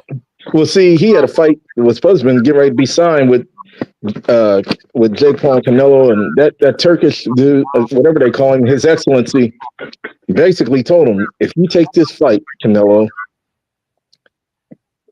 Any deal that you thought you was going to have with me is done. It ain't happening. Canelo put the brakes on and said, hey, you know what? I ain't missing out on my money. He'd have made a lot of money with this Jake Paul thing. And But in her prime, wish she would have beaten Layla if yeah, both were in their prime. I think she would have. Me too. And I tell you why. This girl is rugged. See, I ain't saying Layla wasn't dedicated to the sport and all that. Layla was kind of a pretty girl. And I mean, she could fight, but this girl's serious. There's two women fighters that Layla Ali is lucky she never fought. Clarissa Shields and Ann Wolfe. And trust me, she may have got laid out by both of them. So, Fucked a few people. you know, Layla was a draw because, I hate to say it, she was a draw because of her dad. Her name, the name. You know, she was a draw and she was a very attractive woman, so she got the press. Clarissa Shields ain't that one that, oh, she's so beautiful, but man, she can fight. Well, she can. She'll put those hands. She got them hands She for can days. hit.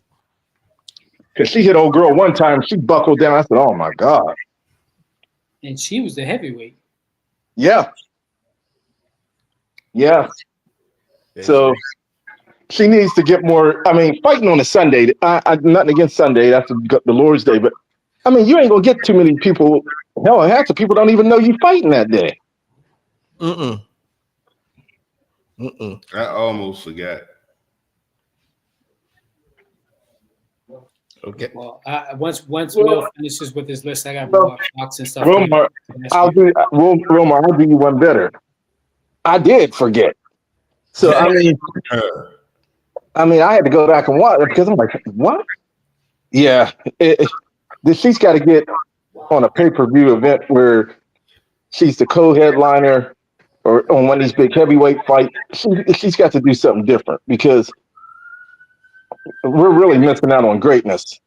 But she said she's trying to co-headline a joint with her and Bud fighting on the same. Well, if she do that, she's gonna have to be on that card when he fight Canelo. Then. Yeah, I think that's what she's trying to work out. Yeah, we'll see. All right, let me get through this list. All right, number 21, we got Steve Sparks of the Milwaukee Brewers. He dislocated his shoulder trying to rip a phone book in half. What? Oh boy. He said, "You're a pitcher. You were trying to make the team in spring training, and I guess he attempted to show everybody and be a macho, whatever. How strong he was. Tried to rip a phone book in half, separated his shoulder, and got cut." Oops. No, you come to work. That didn't work out at all. No, it did not. It did not work out at all for him. And coming in next, we have Alex Stepney, a soccer player, Manchester United. Okay, this guy, 1975, soccer player for Manchester United. His name is Alex Stepney. He dislocated his jaw screaming at his own teammates. What? Hold it. Does that mean he hit himself in the jaw? No, they just said he dislocated his jaw screaming at his own, like he was yelling so hard that he dislocated his own jaw. No, hell no. You ain't getting paid. It said Alex, No, he screamed so much that his jaw literally flew out its socket. Well, maybe he'd be better off minding his business. This is during the game. Oh, That's what I'm saying. Maybe he'd been better off being quiet. jeez. He was a goalie. Oh my God. See, Oh, how can players are not the smartest guys in sports? No one's exempt because Mariano Rivera is on this list. Because remember, in 2012 he tore his ACL jogging after a fly ball in batting practice. Oh hell no! And then he was just flagging down a fly ball and tore his ACL.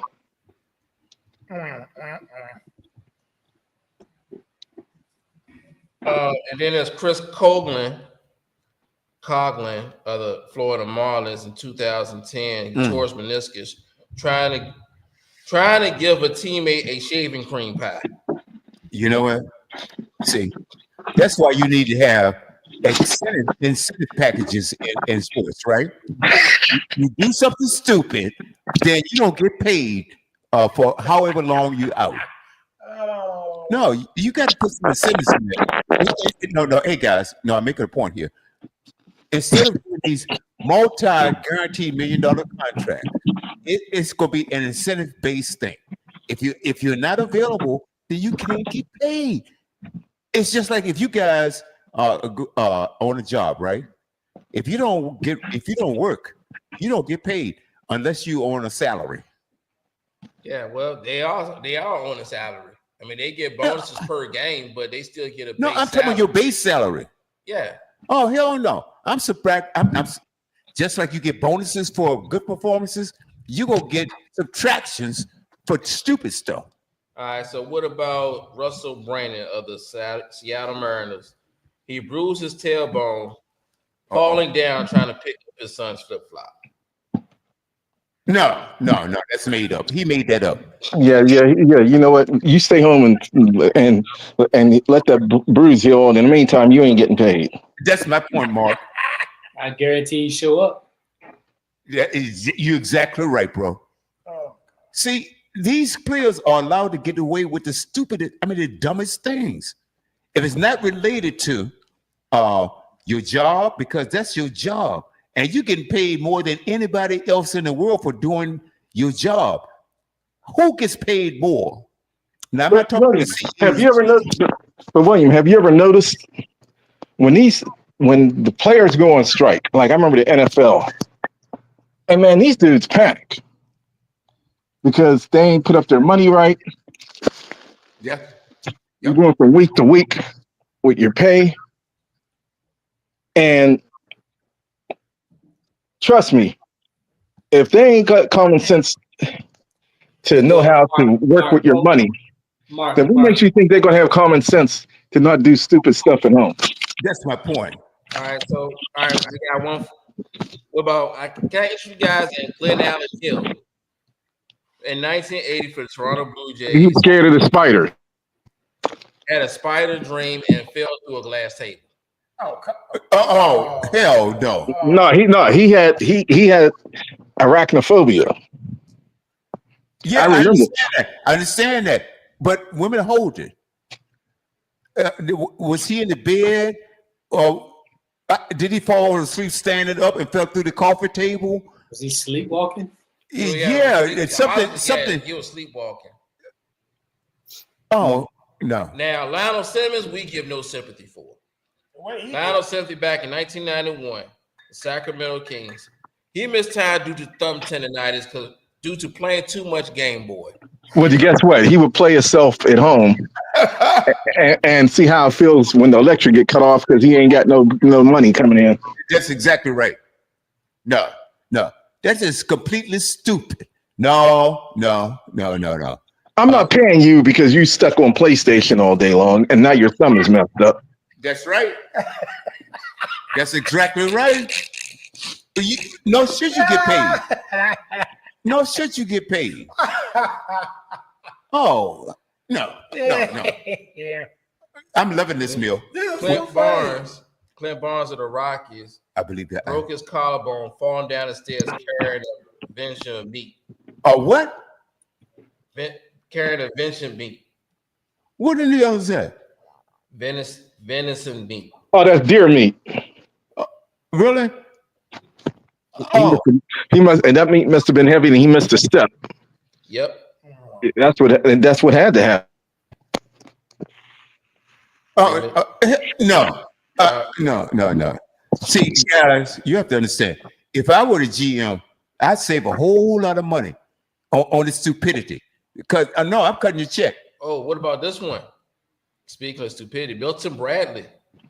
Here's another one. He used to play the Dodgers. What did he do? Torn his ACL because he was tackled by his own manager while arguing a call. He tackled by his own manager for arguing a call. Yeah, while arguing the call. Because this dude was known for getting thrown out of games. I mean, seriously, this dude had serious mental issues to the point where I think he drove his ex-wife to commit suicide. Oh no! Damn. Yeah. He tore his ACL because his manager was holding him back, and while he was trying to restrain him, he tore his ACL. Oh hell no! I hope they traded his ass right after that. Hey man, he got himself blackballed out the league. That's my point. Oh, then there's Amari Stoudemire. That time he cut his hand punching the glass door of a fire extinguisher. That one, oh yeah, I remember that one. Oh my goodness! I understand if your house is on fire, but there's other ways of breaking that glass. Yeah, but he was pissed off because it was something happened in the game. Oh, Yeah. okay. All right. And Marty. Oh, you know, I think I remember. Oh, that's right. It had nothing to do with the fire, did it? Nah, they lost that game. Oh, Marty Cordova, he's of the Baltimore Orioles, burnt himself by falling asleep in a tanning bed. Why? let me hold it. He was trying to be black. Yeah, Oh, geez. hey, that's what you get. If you ain't got natural melanin, leave it alone. Because otherwise, if you get in a tanning bed, you go come out orange anyway. Mm-hmm. He came out red. Oh, this is good stuff, man. All right, we almost at the end. We did Amari Stoudemire. We did Marty Cardona with at the final 10. Jose Canseco. Uh-oh. I think I know what's coming up. Torn collateral living is right elbow pitching. Oh, well. What's stupid is Jose Canseco ain't got no business pitching. Yeah, what's stupid is that manager had no business even putting him in there to pitch. Oh, geez. Oh my goodness. So we go blame it on Canseco or the manager. I put it on the manager. All right, this one we got to put on the player, though. Gus Farrat. Uh-oh. I think I know Remember about this. remember that time he gave himself a concussion, headbutting to celebrate a touchdown? Yep. Yeah, I remember that. So that's what it was, wasn't it? Yeah. Yeah. Okay. How many games we gonna charge him? Well, how many games are we gonna take away? No, well, definitely the game he was playing because he couldn't come back in. Oh, geez. And if you're on concussion protocol, you're not gonna play the next game either, I believe. No, he's done for a while. Okay. Well, that's how many checks we gonna get deducted. Huh. Well, you know what? What you saying that, William? As much as people They didn't have that back then. They didn't have. I tell you what's been happening now, though. They said this next collective bargaining agreement in the NBA, it's going to be. They talking about that play for pay. That's I don't disagree with that. You can thank Embiid and Jimmy Butler for that. Yeah, I mean, well, and so because I'm upset with both of them, especially Jimmy Butler. People been raving about Jimmy Butler. They call Jimmy buckets. All right, okay, fine. But then I don't know whether I would take that liability because let's say he's gone to the Golden State, right? What if he gets disappointed with Golden State? I mean, and I think $120 million, what's that? 50, 60 million, $160 million a year. Jimmy Butler is not worth $60 million a year. And you can argue me all you want. No, I'm not. Guess who else ain't worth $60 million a year? Who? Darren Fletcher, Manchester United. He had a head wound, possible concussion. Apparently, a toilet stall door fell on his head. Oh, what? Yeah, that they don't give too much more information on that.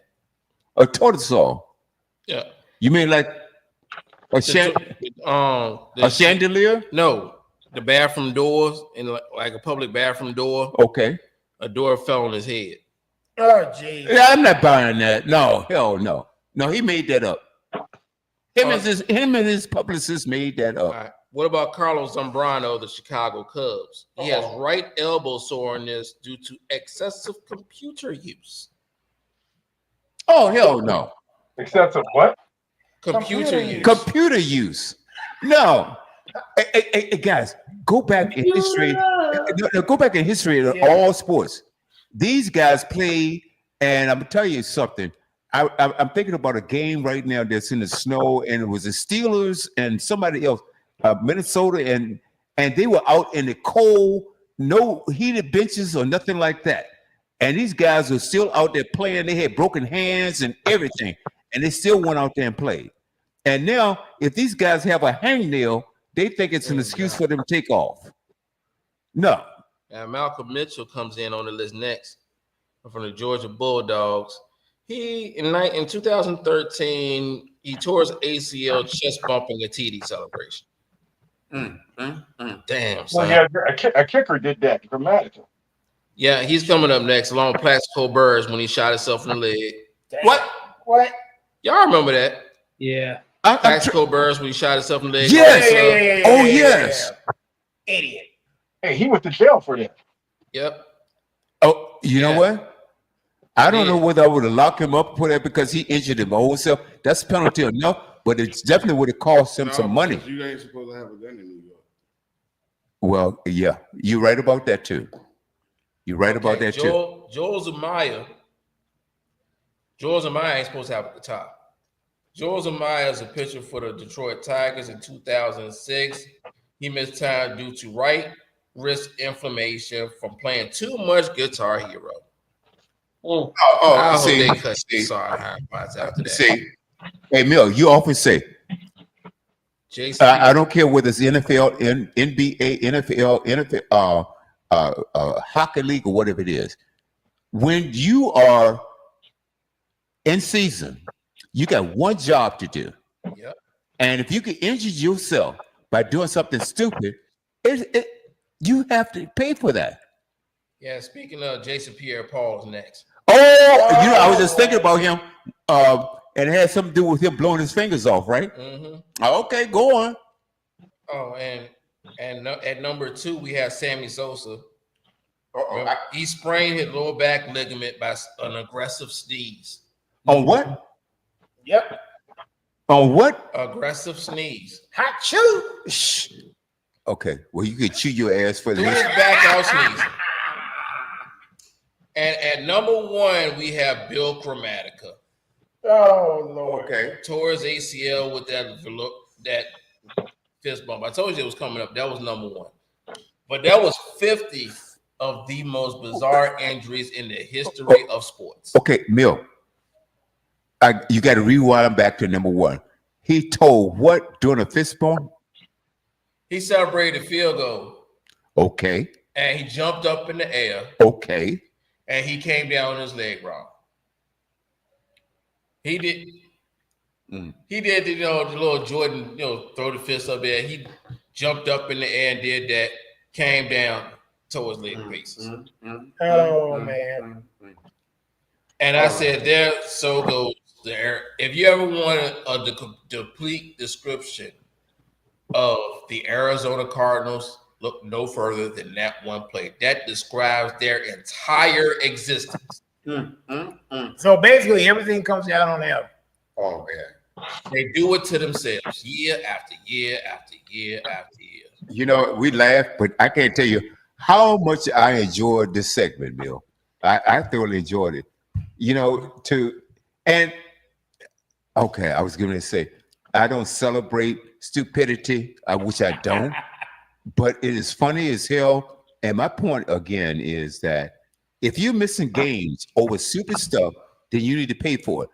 Also, something that that didn't happen back in the day, and that is that you buy a ticket to go to a basketball game or a football game. No, especially in basketball, and they decided to bench the player that you came to see, especially in a home game. I want you guys hear you guys take on that. I'll go to see Steph Curry, and then but we just talked about it. We just talked about. I said that's the reason why. No, I'm they talking do about. that I'm not no talking about management. injury. They don't play on the road. They play their home games, but when they go on the road, they sit out. So that way they can't tax they can't tax their game checks. Oh boy. Yeah, that's why. No. That's why I was trying to get. That's what I was saying. And it's wrong. That's wrong because every player can. I mean, but guess what? They you can't set out everybody, right? So that means that whoever put in there, their game's just getting taxed because I'm a Steph Curry or LeBron. Now you have to give it. LeBron's been paying. I don't see him sitting out on many away games. I don't see that. Well, he's sitting out tonight against the Pacers. Oh, is he? Mhm. Okay. Wow. Okay. Then I retract my argument then. Shit. Okay. Excuse my language. Yeah. But the point is, if you are you're a fan, and let's say you were in Milwaukee, and Milwaukee is playing Lakers. So you come in there, you want to see your team win, but you also came there because you want to see LeBron James. Or whoever the star is, Steph Curry, okay, or Donovan Mitchell right now. Even though I'm surprised that the Cleveland has gotten as far as they are, and I shouldn't be because I always thought that Donovan Mitchell was a quality player. But it seemed like to me that Cleveland is bringing something special this year, just like OKC. And remember, hold on. We were talking earlier because a lot of people were saying when they went on the early part of the season, when they're going on these on the streak that both teams were going on, how long would it last? And I want both of you guys, all you guys, to jump in on this. It seems like to me that they have sustained what they started. Anybody disagree with what I'm saying? They can be the number 1 seed and lock them up. Donovan Mitchell is not getting past the second round of the playoffs and never will and never does because he don't show up. Like in the playoffs. Co-sign, retweet. Okay. Now let me ask you this. OKC. Donovan Mitchell has to show me. OKC gonna do the same thing that they did last year, wrap up the 1 seed in the West and lose again. Because Denver coming out of the West. Okay. So I ain't got Denver coming out of the West. Oh, wow. You say you have who coming out of the West? Are you going with the Joker? Nope. Romar's going with the Joker. Romar. Yeah. Mm-hmm. Oh, that's who you going with? Yeah. Okay. I'm going with Dallas. Whoa. Ooh. Wow. Why? Why? I'm curious on this one. Yeah. Did you see who Dallas picked up? Yeah. That's AT. why. And that's what I think. Dallas is loaded at the wing position, and they're loaded in the front court. People are sleeping on what Dallas picked up. As a Laker fan, I'm happy for the trade in the long run, but I'm sad about the trade as of right now because of what we could have done in the short term. And we'll talk about that later. I know we're still talking about other stuff, but Dallas really, if you really watch basketball, you know basketball, Dallas made a great move for their immediate future for the next 2-3 years. Hey, brother, let's stick right there. Because I find what you're saying is very interesting. That think about it this way, right? Go on. If you're a Lakers fan, right, and you know that the Lakers have been contenders, but they keep running into Denver. What's the Lakers' one weakness that they cannot compete with Denver? The Joker, right? Wow. And Kevin and Anthony Davis has said this for the last 3 years. I need a center. I cannot guard this guy one-on-one for the entire game, right? Yes. All the Lakers had to do was get what they did in the bubble. They had 3 centers, and they had Davis playing the 4. They had they had Boogie, they had Dwight Howard, and they had JaVale McGee. They could throw all 4 of them at the Joker, which they did, And then after they won the championship, they decided, hey, let's pay our players. They paid LeBron the max. They paid Anthony Davis the max. And guess who got let go? They couldn't keep Anthony. I mean, they couldn't keep those centers. They couldn't keep the backups. They couldn't keep Caruso. They couldn't keep Rondo. They couldn't keep what's the other guy's name? The shoot the three, the 3-and-D guy. He went to Denver. Him also. When they lost that depth, Caldwell Pope. There you go. Thank you. When they lost that depth of those guys coming off the bench, that affected them because they were basically a 2 to 3 man team now. And every year they were in the playoffs, they keep running to Denver. They couldn't keep up with Denver because Denver had number one, the Joker, and they had depth. And also a secret weapon Denver has that nobody tends to pay attention to is there is a center that can guard the Joker, but Denver's got him on the bench buried, and nobody can pick him up. DeAndre Jordan. I know he's washed as an offensive player. He's a rim runner, He just 5 fouls at the bottom. Right. He just 5 fouls. Right. But he is a body that can contend with Joker on post-ups and mid-play games where they play at the half court. He can contend with him. Denver knows that. They got him stashed on the bench so nobody else can pick him up. Smart. I would have done the same thing. But now the Lakers go out and get a center after they get rid of Anthony Davis. Now they, go get some shooting after they get rid of Anthony Davis. I don't understand why you would do that, but I understand for the long run. That's my take. I understand for the long run, but this is the thing that got me. Everybody that's being traded is injury prone. True. So the answer to everybody's questions is if they can stay healthy. No matter who you're talking about, no matter what the situation is, the answer is going to start with them with their availability, like we said earlier. That the best availability is availability. That's right. If you ain't there, and that's crazy. It starts with everyone. Whenever it's, even Kyle Kuzma, he missed time here getting nicked up here and there. Jimmy Butler ain't staying healthy. He's getting older. We always talked about how bad Luka's history is, and we're trading and citing he can't stay healthy because he can't keep himself together, and they're trading him for the guy named Street Clothes Davis. Yeah, that didn't make sense. That didn't make sense. The guy took you to the finals last year, and granted, he wasn't playing great defense, but he was giving you everything and more on offense. And the Lakers pick up another guy. They trade for another guy who can't stay healthy either. Yeah. The Lakers, you know what? I tell you what. As powerful as the Laker organization is, and the history behind them, who is the GM there? Chris Ross, Pelinka.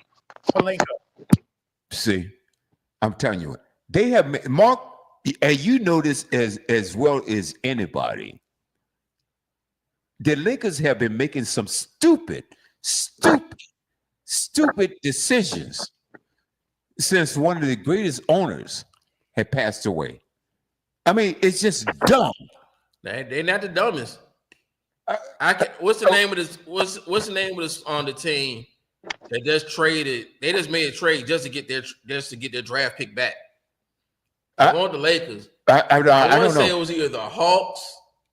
Who was it? Or the Bulls. It was the Hawks, I think. Somebody was. I've never seen nothing like that before. Bulls. It was the Bulls. But traded Zach LaVine just to get their old draft pick back. But here's the thing. Oh boy, we got to talk about that. Go ahead, Mark. See what my man just said when it came to the Lakers. To be honest with you, William, I couldn't have worded it any better than how he laid it out there. I mean, I can't debate that at all. I mean, it was perfect to a T of what he said. And see, they had a winning formula and got greedy. And what I mean by that is you got rid of what got you there. Wow, that's right. And they let KCP go. I don't care what people think of him, whatever. Dwight Howard was one dude that could handle the Joker. Yep. You have a guy there that's got length. Boogie Cousins, size. could score around the basket. But you'd rather deal with having Jared Vanderbilt, who plays every other year. Come on, man. I mean, what they picked. I mean, nothing against him. He was decent when they got to Western Conference Finals. I won't say that much about it. But they had players that could do things. They even had Lonnie Walker the fourth that actually played good minutes for them, and they got rid of. Now they get this guy that I still don't know who he is,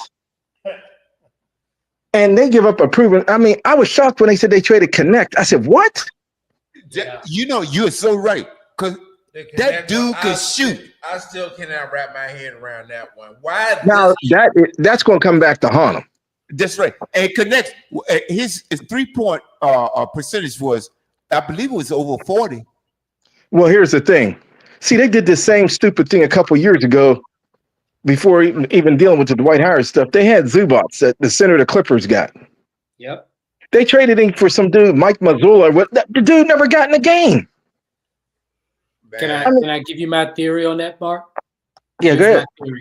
Here's my theory. Remember when the Lakers first brought LeBron on board and when they brought on Anthony Davis on board, all of that was when Magic was running the team, right?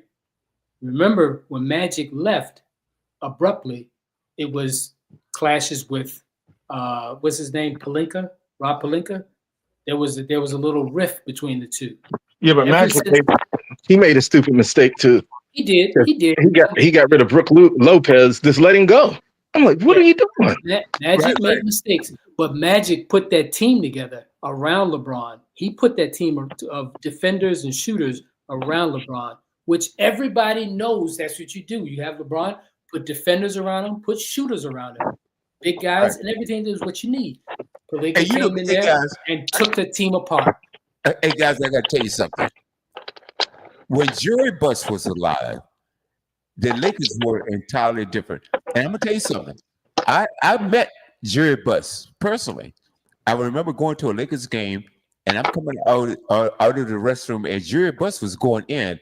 I had some box seats somewhere in there, and I had one regret because he was so cordial. And he said, "How are you?" I said, "Hey, how are you, Mr. Buss?" I should have stopped him right there and started asking him some questions and telling him exactly who I was or who I am, right? And that's one regret that I have. Jerry Buss, like I said, I met him. It was only 30 seconds, and it was at the Forum. No, it wasn't at the Forum. It was the Staples Center, you know. And I said, doing it again, I would have asked him if he had at least 30 seconds, a minute or 2 minutes or whatever it is, and let me talk to him. But he was a great guy, but also very, very smart. And then after he passed, his daughter took over. And I said, "Oh, this is going to be better." And then I believe right after that, his knucklehead son, who knows nothing about. Oh, that was that Jim Buss. Well, no, you know the biggest mistake they made, William, was they let Jerry West walk out the door. Oh, you're exactly right. 1,000,000%. And so what did Jerry do? He went over to Golden State, didn't he? Yep. He went to the Clippers first. Yeah. Okay. But guess what? You're right. The Lakers, why would you want West? The logo. Before Michael Jordan. Before Michael Jordan. Why would you let Jerry West walk out of the door? Are you dumb or what? He was clashing with Phil Jackson. That's why. And they picked Phil over Jerry. They was going to pick Phil because Phil was going with Jeannie Buss. See? Because he was going with Jeannie Buss. And I'm going to tell you something else. Speaking of Phil Jackson, and I've said this, and I will say it. You guys can criticize me all you want. Phil Jackson was overrated. Yeah, he was, because he cost us that championship against Detroit. Because he could have. Was it him, Mark, or was that Kobe? Man, no. I'll tell you what messed that up. No, I'll tell you what messed it up.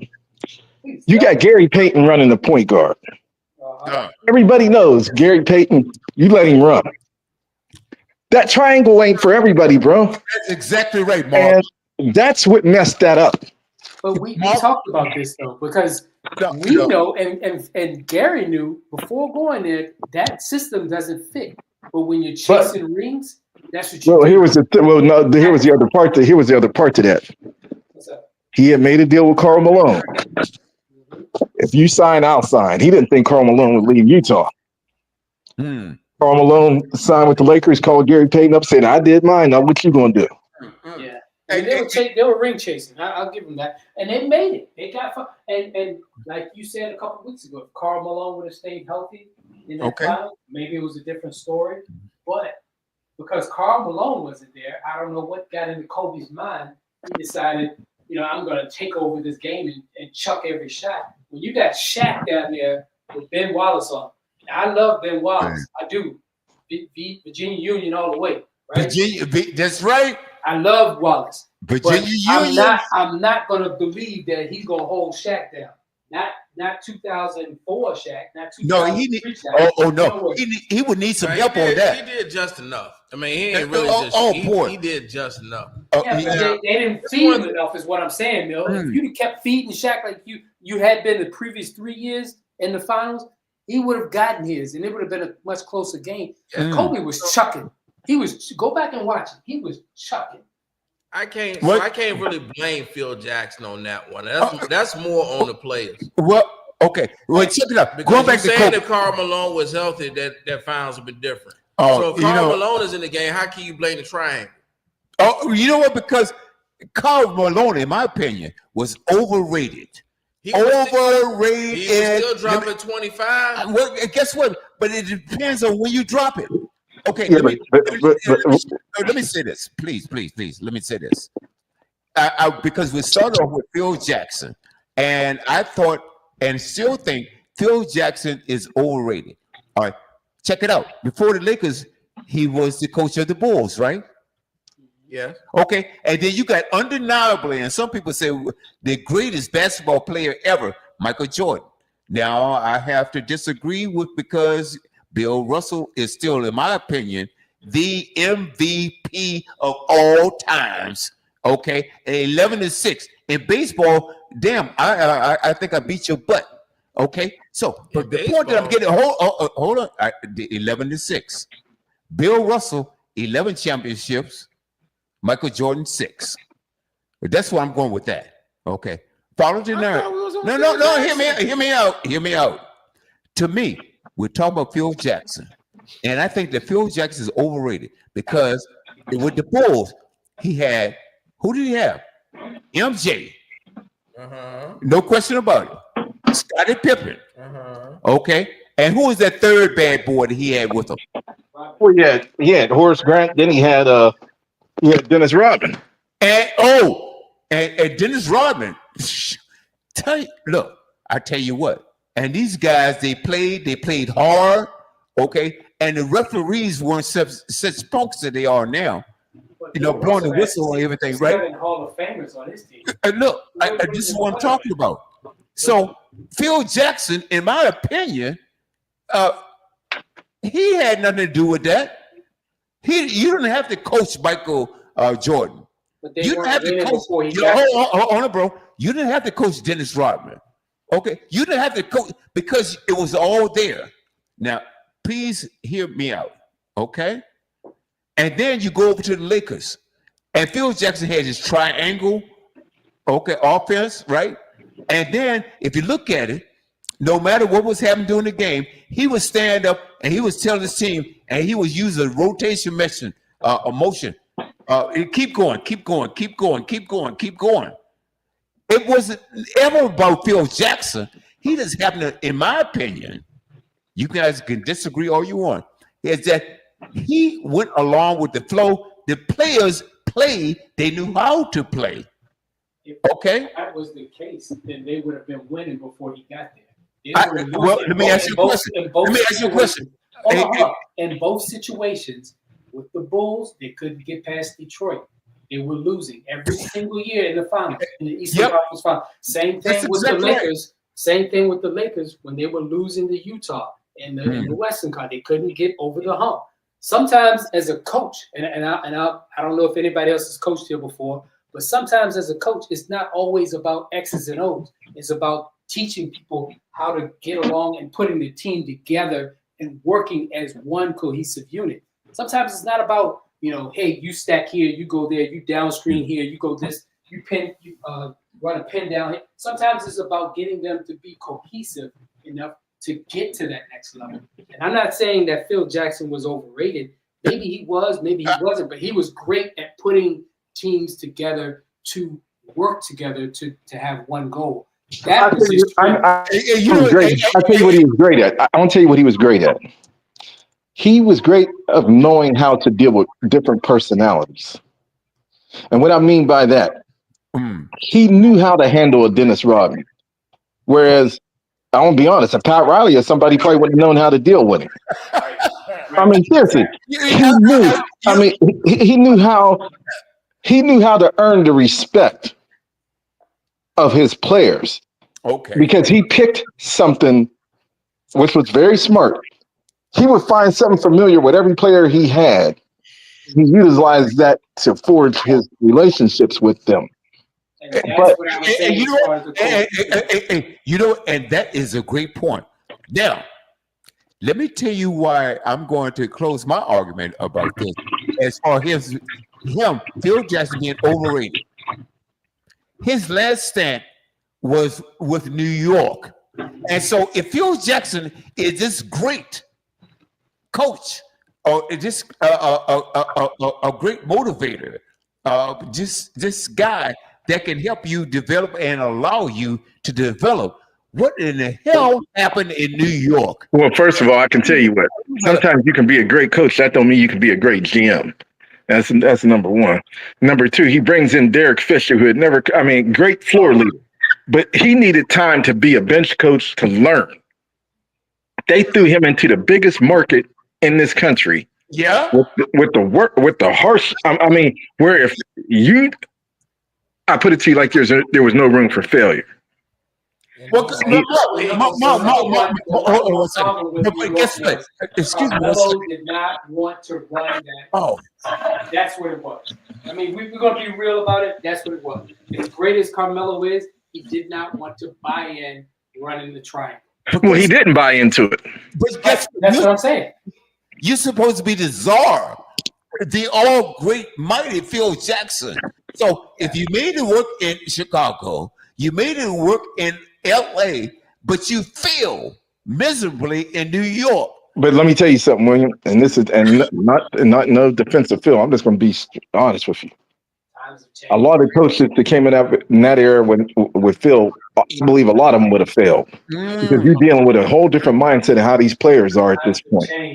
And see, even when you bring in that era from LeBron on up, it was a totally different era.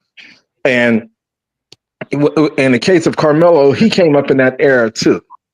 And so you're dealing with a whole different mindset of players that it used to be.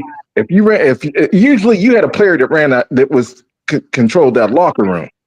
The Knicks had these new players was all about getting their money and what they could buy. You gotta have your superstar to buy in. And see, and I'm telling you now, why do you think Rudy Tomjanovich took that job with the Lakers and within 2 months said, man, he was gone? Oh, wow. Hey, Mark, that is a great, great question because I respected Rudy, right? And I was wondering, why did not work out?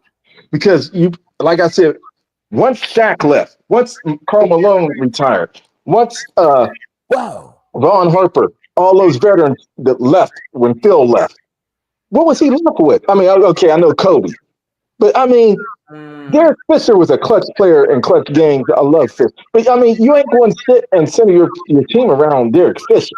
And the mindset of players he had coming in. Look at who all he had coming in at that point. Ronnie Turioff, Smoose Parker. Damn, I should have went out for the team. That roster was embarrassing. It was incredible.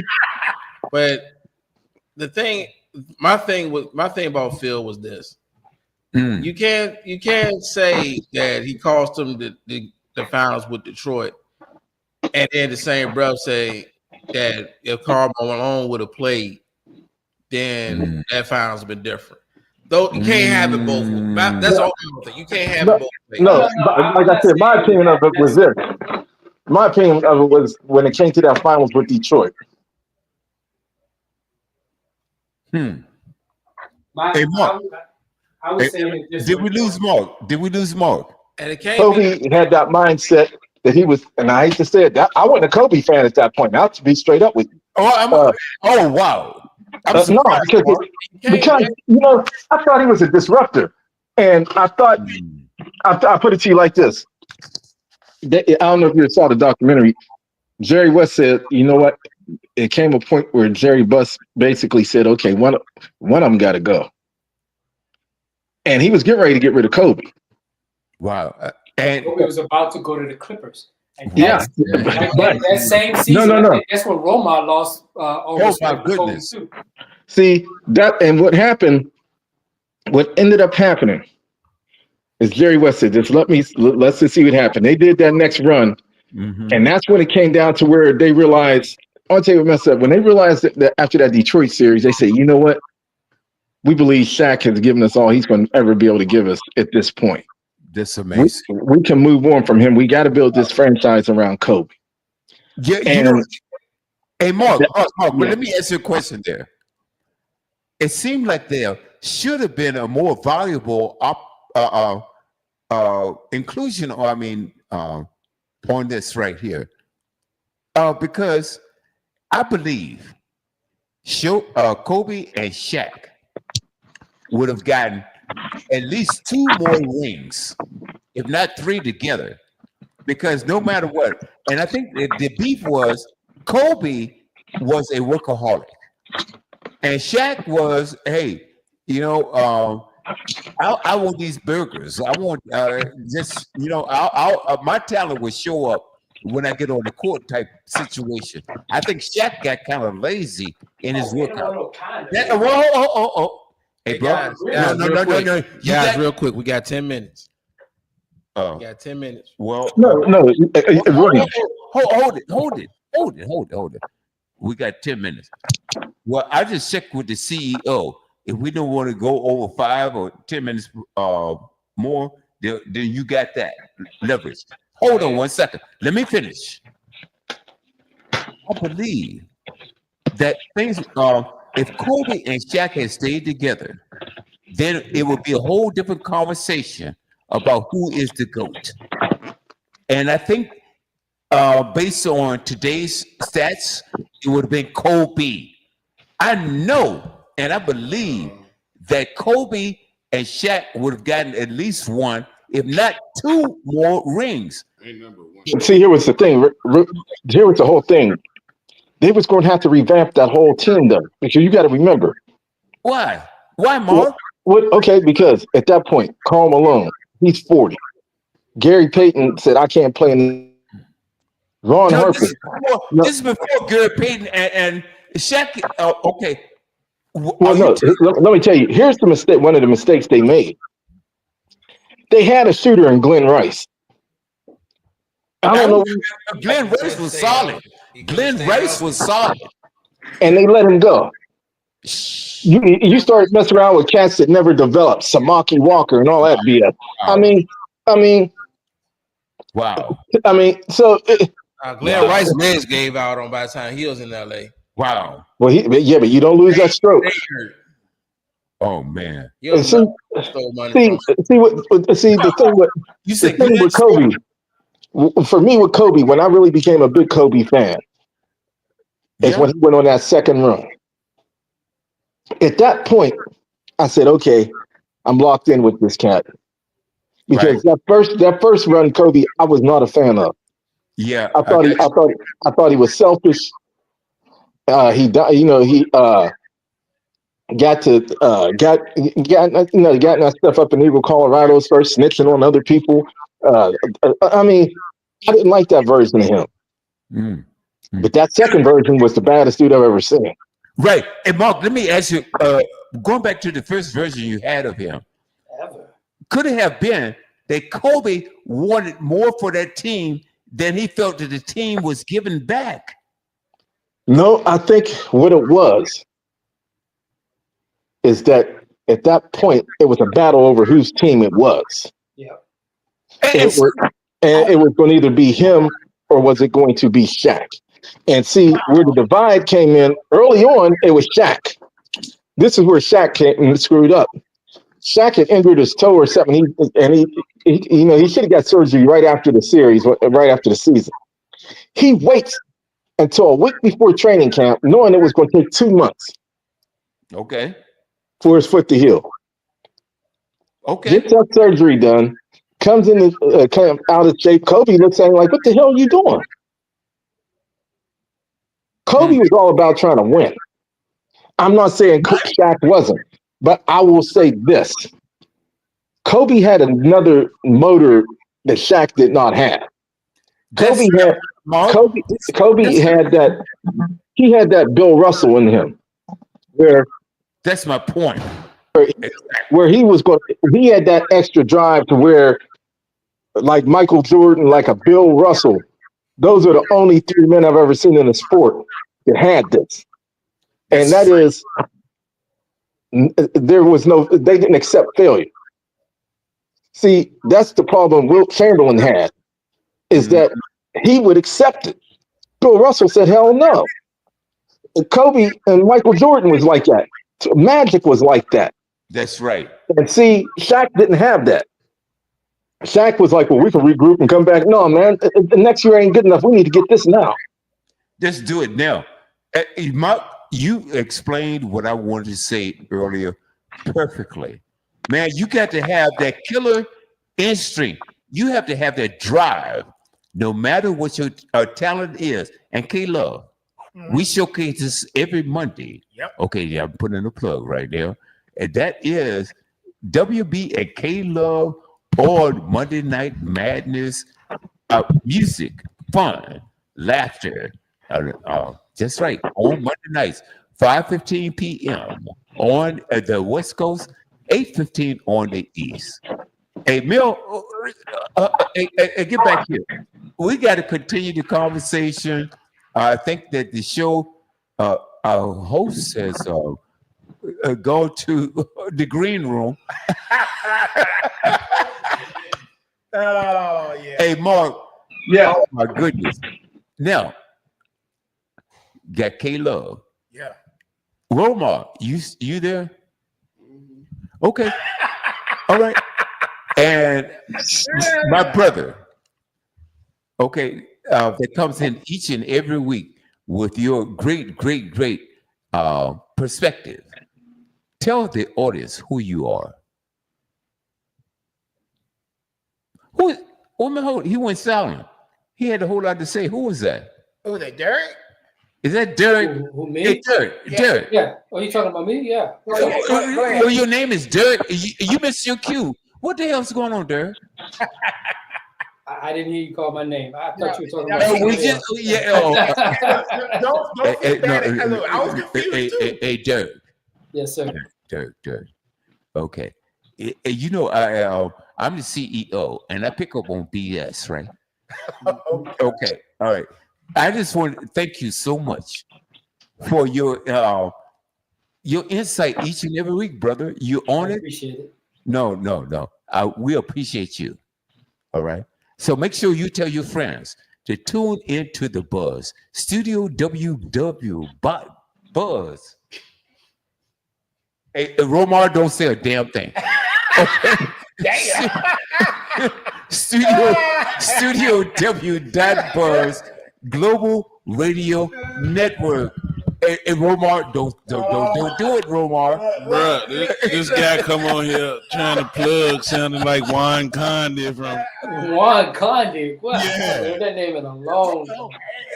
Hey, Romar. Studio W. That's right. Global Radio Network. Circling the globe 24 hours a day, 7 days a week. The finest in broadcasting. You can find this guy, anywhere. man. I'll say this, William. That's Me right. personally, I love when Derek comes on because he's the one person, when he speaks his knowledge, he knows what he's talking about. Thank you, sir. And Appreciate I it. mean, the brother know what he's talking about. He's a bad man. Are you Appreciate talking it. about me, Mark? I feel the same way about all of you. I'm speaking about Derek. That brother knows. He knows his stuff. Hey, Mark, we gotta get back to something. But when you first came on, you were talking about me, right? Huh? You were talking about me, right? When? Oh, of course. Okay, thank you so much for that. Hey, look here. No, I gotta get back to something. Hey, guys, music is a healer. You got to check out Monday Night Madness with WB and K Love each and every Monday. Kevin, take over. Hey man, you never know what version we're going to get. You know, like I said, you might have a little education. You might get a little music trivia. You might get a little music knowledge. You mix a little bit of sports. You know, whatever happens to come on. I checked them out. And- They get off the rails. And it is a little bit off the rails. And like I said, we showcase artists, you know, from time to time when they come through. And there's a lot of artists out there, man. You know, like I said, the main thing about it is the artists that, you know, that don't get a chance to get exposure throughout the country, we get to do it here. And That's right. And we get exclusives first. Now, Romar. Okay, Romar. Romar. Come on now. Okay, all right. Hey, look, we don't need no hater 80. Okay, Romar. You know, Emil, cut his mic. All right, you the one picking on him. No, I know that just minding his business. no. Hey, He Mill, ain't. Mill. He hasn't. Sir. He hasn't cut me off. He has not over talked no one today. No. He hasn't cussed on the radio. No, he has He not. has been a model citizen. He has been. On his Yeah, P's and you know, Q's, and you're still over there. See, that's the problem I got with you, Dad. See, you want to poke fun at the bear, then I gotta be the one to do damage control after. Well, you have to understand, as CEO, I have to. This is my job to poke the bear. I have to do this. You understand? Whoa, There's a method to my madness. Just hang in there. Don't worry about it. Okay? But Yeah, that's what Diddy said. That's what got him. No, hold it. Oh, no. Plausible deniability, You Dad. know, Plausible deniability. You know what? You are the owner and host of this show, but I can cut your mic. So, all right. So, you do not include your dad along with damn P. Diddy. No, Diddy. I don't give a. Okay. So I'm not including you with. I'm doing what you say, sir. you know this is off the rails of 4.0. I'm telling you right now. All I'm doing is following directions. Sir, you know I love you at the bottom of my heart, but this was between me and Romar. I don't see why in the hell you want to jump in this. I did. You threw me in. I didn't throw you in. You told me to cut his mic. Yeah, cut it. It's kind of between him Shut up, Romar. It's kind of between you and yourself. Shut up, Romar. It's between you and yourself. We've been off the rails. I'm just trying to find which track to jump back on. I think we've been off the rails for the last hour and change. Yeah. Yeah, ever since you dropped them mysterious injuries. Okay. Make sure you cut off YouTube and you can play some music now. Damn. Oh no, I got a trivia question for you guys. Oh, really? Oh. Yeah. Oh, you serious right now? Oh. Yes, I am. Okay, we're going. Yes, Okay. I got because It's your show. We're You breaking know, this. and guess what? It's your show. You can do any damn thing you want to do. Okay. Yeah, we bring this back to the Super Bowl. And guys, before we close this out, I got a list. This is too funny. And I need for you, there is four cities that have hosted the Super Bowl more than 5 times, or 5 or more times. New Orleans. New Orleans got to be one. Yeah. Yes, New Orleans is one. You got New Orleans, LA, Miami, and I'm going to say, LA. yeah, that's what I say. I say LA, Miami, Miami is one. And interesting fact, come tomorrow, LA and New Orleans will be tied for the most Super Bowl hosts. And I would say the other city would be. Let Mm, me see. Isn't I it? said Minnesota. No, I would say Arizona. I'll say Atlanta. oh Now, boy, those this are is some funny. good guesses. Oh, I got one. Florida. Yeah, we Miami. Miami. Man, okay. Okay. This is the thing. I gotta give you Miami. Miami is another one. I cannot give you LA. Wow. Can't give you Florida. Okay. Atlanta Oh. has 3 appearances. Okay. And what was the other one you said? Arizona was another one, wasn't it? No. I can't give you Arizona. No. What No. about the Dome in Minnesota? Oh. Ooh. No, they haven't had it but once, I think. They only had it but once. Oh my goodness. Oh, this is a good question. That's a very Like I good said, I would think the Miami would have it. Okay. Miami, I would say Miami and New Orleans, they're 1 and 2. LA is not one of them. Los Angeles.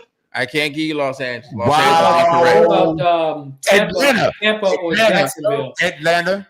Tempe has it 3 times. How about Atlanta? Dallas. Atlanta had 3. Dallas. Wow. No, Dallas is incorrect. Wow. Man, this is a tough one. Okay, I'm gonna give you this. Okay, the reason why I couldn't- Washington State. no, Richmond, Oh, Virginia. excuse me. Okay, I'm getting ready to cuss. Okay, I'm sorry. the reason. All right, the reason why I can't give you Florida Wow. because Miami has 5. I mean, it has the most, but Tampa has 5. Wow. Yeah, I said Tampa. And wow. I thought you said Tempe. No, Tampa, and Because the reason why I said Jacksonville. Tempe because it's been 3 places in Arizona, and I think all of them like 2 or 3 times.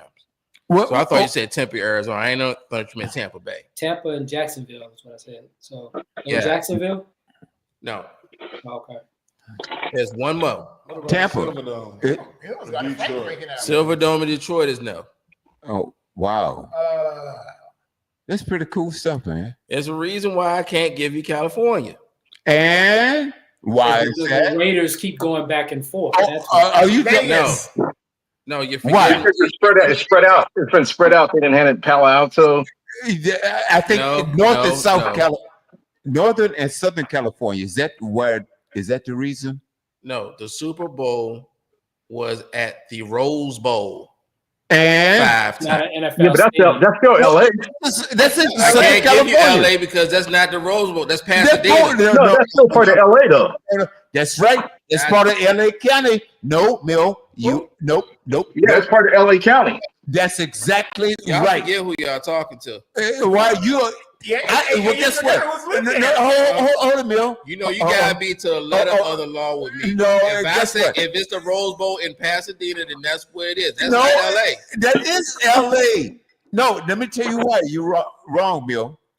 No, I'm right because it's my question. No, you're wrong. My question, my show, possessions 9/10 of the law. No, and guess what? Point No, blank. guess period. what? Guess what? So let me ask you a question. Mill, the last Super Bowl they had at SoFi, that wasn't considered LA? No. Mill, you're wrong. Let me tell you why. Yeah, I mean, SoFi is LA, but SoFi is not the Rose Bowl in Pasadena. Yeah, but then if that's the case, then SoFi don't count either. That's Inglewood. That's right. Hey, Mill, hey, check it out. Hey, check it out. The Super Bowl was at the Rose Bowl 5 times. And that's Los Angeles. But wasn't that the Raiders Stadium back then? You have to understand. No, you have to understand. Is there Los Angeles, California?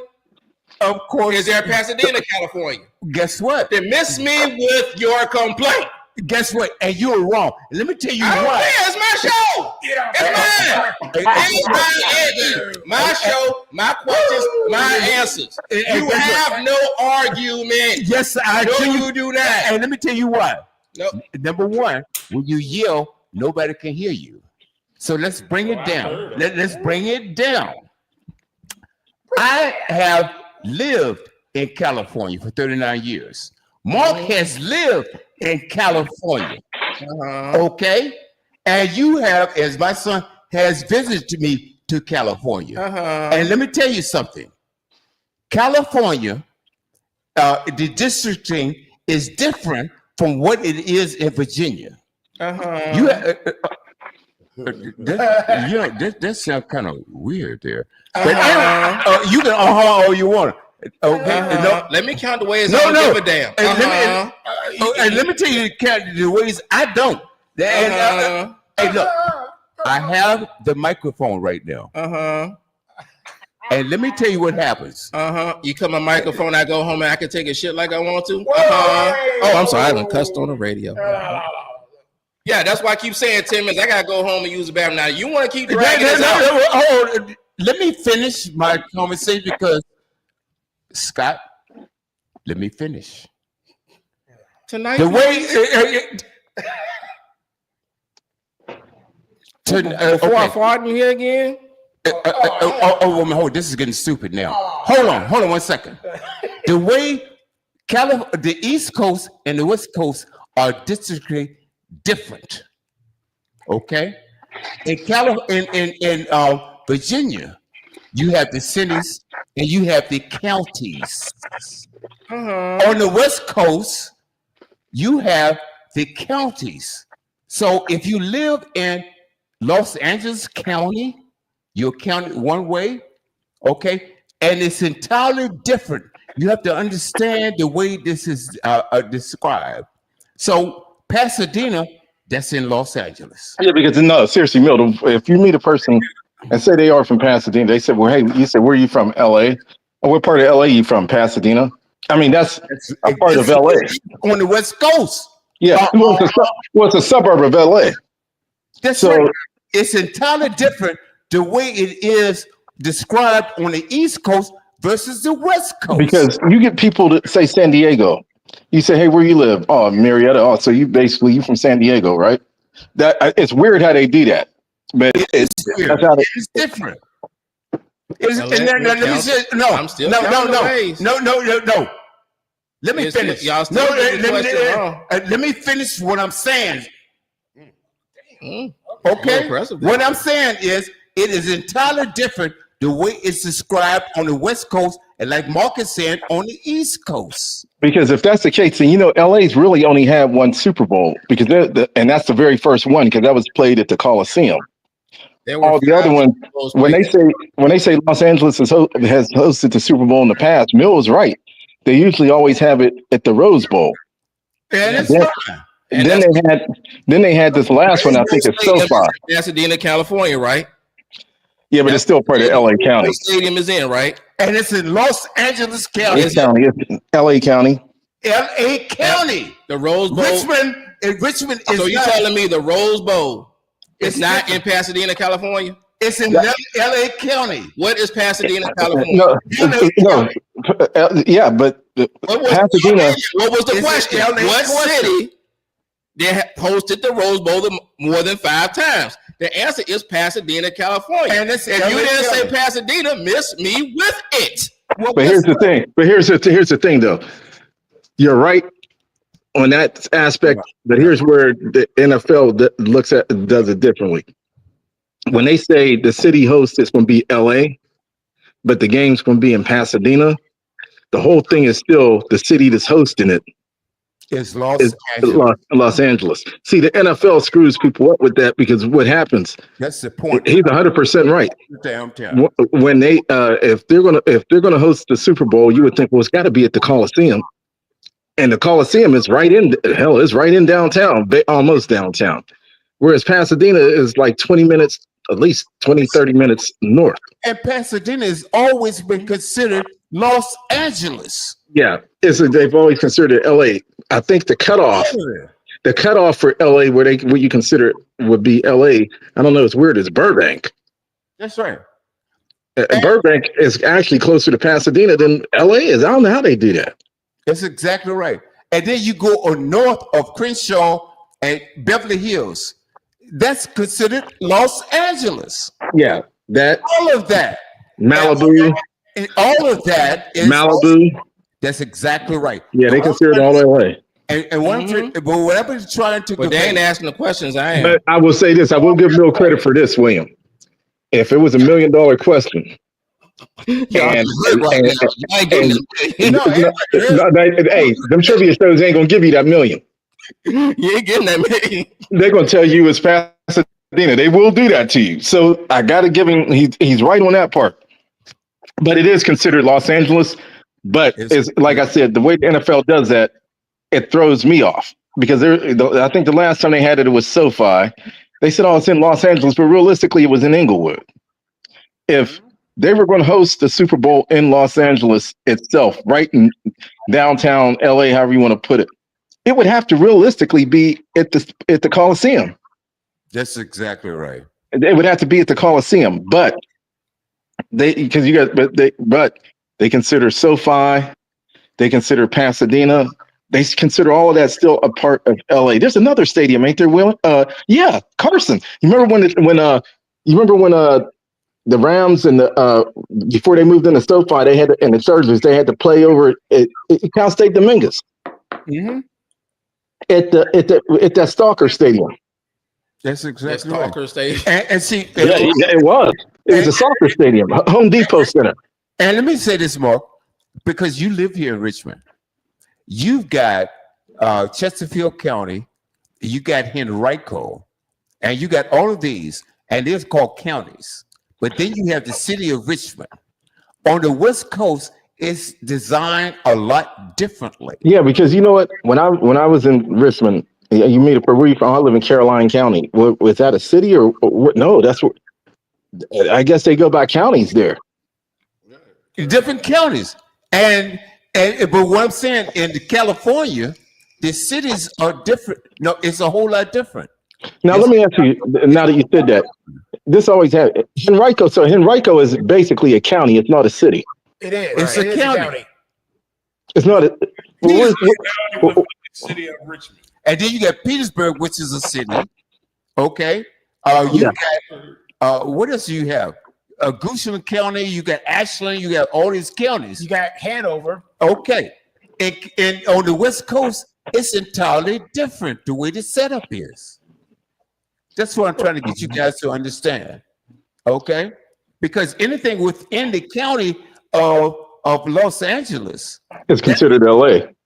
that's considered LA. The only difference is the cities, as far as the city itself, as they say Pasadena, Westchester, Inglewood, those are all suburbs of LA. That's right. On the West Coast, and it's entirely different. It's like a whole different country. Yeah, it's weird. It is weird because there is a major difference. Because if you want to be real about it, William, I've always wondered, of course, if you're down at the Staples Center, you know you're in LA. But I'm like, what is considered LA itself? Because I'm like, what area is considered that? Because you go east of it, you're in East LA, that's Boyle Heights. You go west of it, you're in Hollywood.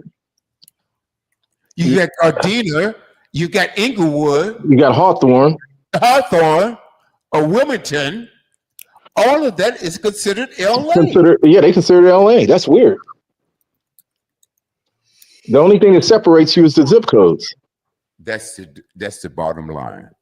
Folks, you have to understand, different zones operate different. Or you have the north, east, south, west. And you're going to find differences in how the whole thing is governed, how they identify themselves, okay, throughout the country. So that's the deal. So my thing to Mill will be tomorrow. What is the line tomorrow? What is the line for the game? I couldn't tell you. I think KC's up by 1.5. Okay. I'm taking the Eagles. What they combined score? No. I think I gave you a combined score of 38. 38. Yeah, I got you locked in. What you got, Mark? Mark, who you got?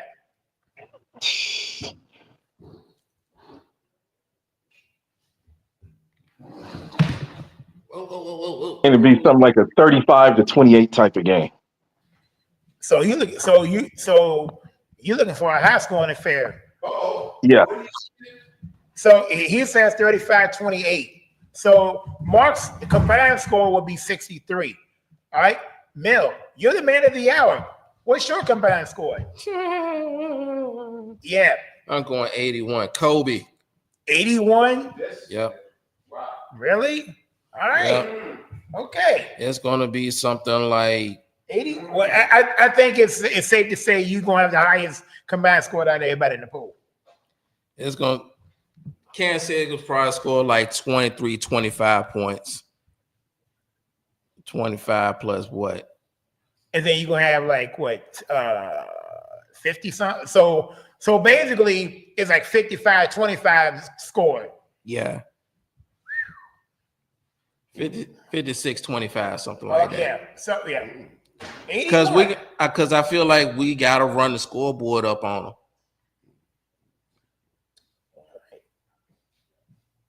What? Yeah. I ain't gonna say 50, probably like 51, 50. Well, yeah, whatever. I'm not gonna win. I'm not gonna win that anyway. Well, So. you're not. And look, if you get the right team, you get 50 points. But if you get the correct score on the nose, you get a bonus 50 points, which you can walk out of here with 100. It actually happened last year, and Romar was 2 points short of doing the same thing. So anything can happen. And right now, Romar is sitting in third, but it's a very, very tight race at the top. Put it this way: if KC wins, Romar has a very good shot at winning the pool.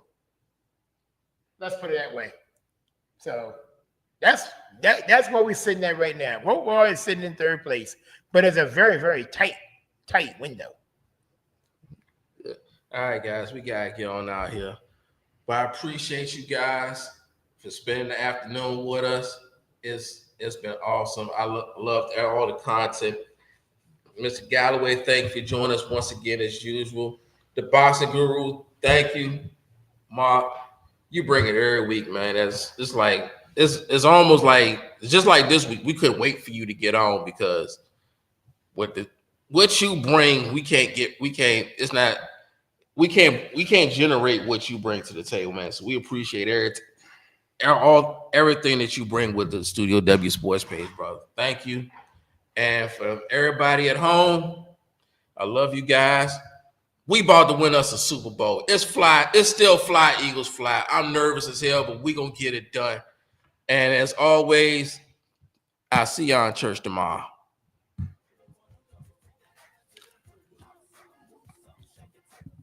Oh no, I heard them bad boys coming. Can't stop now. Gotta continue my running.